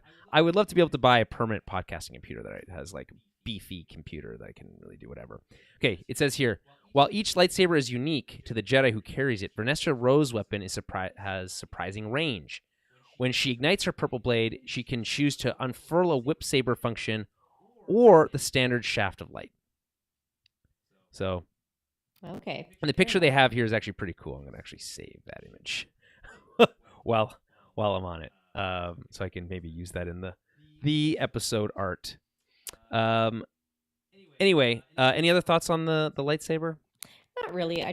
If we see, I'm assuming we're going to see it again, and if we do, I'd like to see it in a more impactful way. It says it's purple, but it looks more pink to me. I feel like the purple I need to see a side by side between Mace Windu's purple and her purple. That's my only thought on that. Okay, so this shocks Mog because he's not ready with his own lightsaber. Anyway, she says, they were all killed by a lightsaber. What does that tell you? A powerful Jedi has fallen. You don't think Master Soul is responsible? Venestra pushes back here. That is quite the accusation. Who else would have had the power to slay such a strong group? And then she whispers under her own breath, something to tip the scales. Isn't that what she said to Saul? I think it is. Yeah. It's I thought that was a very interesting like plot thing for them to think it's Saul. I was like, oh, that makes sense why they can not blame the Sith. Is if they think Sure. Saul has fallen, it makes sense. So I was like, oh, that's a smart Well, they're also way not to entirely fix it. wrong. If Chimere is a former Jedi, he is a fallen Jedi in some form. Well, fashion. yeah, of course, that's true. That's very true. But yeah, no, I was just like, oh, okay, I like that. But I just kind of thought it was funny that the Padawan just like immediately jumps to that. Yeah, and like I wonder if maybe Venestra's gears are turning, thinking like, oh, I can maybe use this as political shield with Right, the High yeah. Council, and I could potentially throw Saul under the bus to cover this up. So, which would be particularly sinister and would certainly point to her maybe being a Sith, but who Yeah. knows? Okay. Also, the other thing of that idea is that if she is a Sith, the idea that the Sith would operate within the Jedi Order itself is a pretty crazy thing. That is. So- I don't think she is, but that would be a pretty cool, like, whoa. Yeah. It would be hard. I think that would be really hard for them to pull off in a believable way. That's my. You'd my have to thinking have on that. some kind of backstory about how that happens. Like, it's just like for, because you'd be like, well, Right. how the fuck And did like, that why happen? wouldn't that continue to happen? Like, if you were Mhm. able to operate openly in the Jedi, would you just keep recruiting Padawans to your Yeah. You know what I mean? Like, I don't know. Exactly. Anyway, they decide they need to return the ship to prepare the bodies for burial, but they're like, she's in a rush. So there's more to this. What's going on here, right? Mhm. I still don't really understand the tip the scales thing. I don't I would either. like that to be better explained. Okay, back at the Jedi ship, May wakes up to find herself cuffed to a bed. Sol insists that she's not going to hurt her, but does it in a really sinister way. So it's like really kind of showing the Jedi in the not best light here. Sol talks her through what's going to happen. They're going to find her master, save Osha, but before that, she's going to listen, and he's going to talk to her about everything that happened 16 years ago and how he feels about it, and I presume this is all going to happen in flashback. That's my guess. It is. Yeah. I've had 16 years to think about what I would say to you if I ever had the chance, so you're going to listen. And this is why when it cuts, when you go to the next shot and then we end the episode, it's frustrating to me that I would really I like know. to hear what he has to say here. Me too. And I think it should have been in this episode, or even if it's just put him the explaining flashback it. here, so Yeah. we can have the next two episodes to like, I Yeah, know. exactly. Give us a There's just 45-minute episode and give us a 15-minute flashback, right? yeah, exactly. Yeah. Or give us Soul's perception of what happened, right? And then we get to see Yeah. the kind of the true version of it or whatever. Either way, I want to see May's response to learning this information, and I want to see Lee Jung-jae tell this story and not it just be told in flashback, right? And Yeah. the emotion and like, is he upset about it? How much? What specifically makes him most hurt? Like, these things are what makes the show tick, and I think it would be a shame if we don't get that. Yeah, I agree. And we get some sinister music here again, that creating that dichotomy. We cut to a long shot to black, which makes this kind of last bit kind of feel like a bit of a stinger. We're back at the unknown planet. We're looking at that same helmet again. It's crazy when you have a helmet just kind of like that has a bit of a face. Right? When you just linger on a shot like that, it's just so eerie, It right? is. It's like, what It's is very it thinking? unsettling. Like, does it have its own motivations? Like Well, yeah. And there are, and like, not that I thought this was a thing, but there are like Sith relics that are helmets or Right. like masks and stuff too. So you're like, ooh, is there something more to this helmet? Like, is she gonna put it on and hear a big spooky Sith voice or like? Right, like not Yeah, this it's like, episode, but there's ooh. all sorts of cool things, right? May is fascinated, right? It's got that like hypnotization type of thing going on here, right? And so we see a vein of cortosis in the cave. She notices it as well. That gives us a hint of where the helmet comes from, but there might be more to it than that. She stares at it for a while before picking it up. The music cuts out as we get a first-person shot of her putting it on. All we see is a small crack of a tiny amount of light. we hear her breathing inside the helmet before cutting to an external shot, and we hear her breathing again, this time through the helmet, through the kind of speaker or whatever however you want the to voice altered thing. voice thing. And this obviously reminiscent of Vader. There's a similar scene in Revenge of the Sith when the helmet comes over his face and the music cuts away, and then we hear his sound, right? And it's so sick. I always think of the beep sound it makes when he like turns it on. Powers Yeah, up, yeah. yeah. Beep. Love that. So I saw someone complaining that this was like, oh, so unoriginal, but like as we know, for all things in Star Wars, you know, it rhymes. This is a honoring of that moment, not a ripping off of it. Shut up! It was good. I liked it. Yeah, you tell him. And then we cut to credits. What do you make of? I love the cut. I liked it. I liked it so much. I loved the. I just love that cut to the end. It was really good. Like her wearing the helmet. It's like it's such a different look for her. Yeah. It just creates this whole different persona, that an interpretation of the character that we've never seen. Yeah. Go ahead. Just being able to see like how much you can't see. Oh yeah, too, totally. was very cool. So, and then just the cut to black was like awesome. I was like, oh, that was such a good way to like end it. Yeah, I loved it. I again wish this episode was longer. I like this moment here. This kind of like tiptoe into temptation that we see with Osha here. And like when you put on a mask, it lets you kind of become something else, right? Yeah. And does putting on this mask do that for Osha? there's so many fascinating elements here that we don't, we'll hopefully get to explore next week, and the week after. So 2 more weeks of Star Wars, on the calendar, I'm just thinking like, okay, we got next week and the week after. I'm not busy because I have no job, so and I know that your wedding's coming up, so that is on a weekend, so that's also not in the way. So I'm not thinking there's gonna be any disruption to the schedule going forward. So look forward to us being live Wednesday evenings around 8 p.m. Central, and in your podcast feed Thursday afternoons usually is when I post them. Find that on all your podcast delivery services, Apple, Spotify, etc. If you haven't done so, make sure to subscribe, leave us a review, whatever you can do. And if you have the financial wherewithal to be able to do it, head over to patreon.com/TowerBabbleCast, subscribe, join the Discord, help support the show, and get some bonus content for your trouble. Yeah. But until next week, may the Force be with you.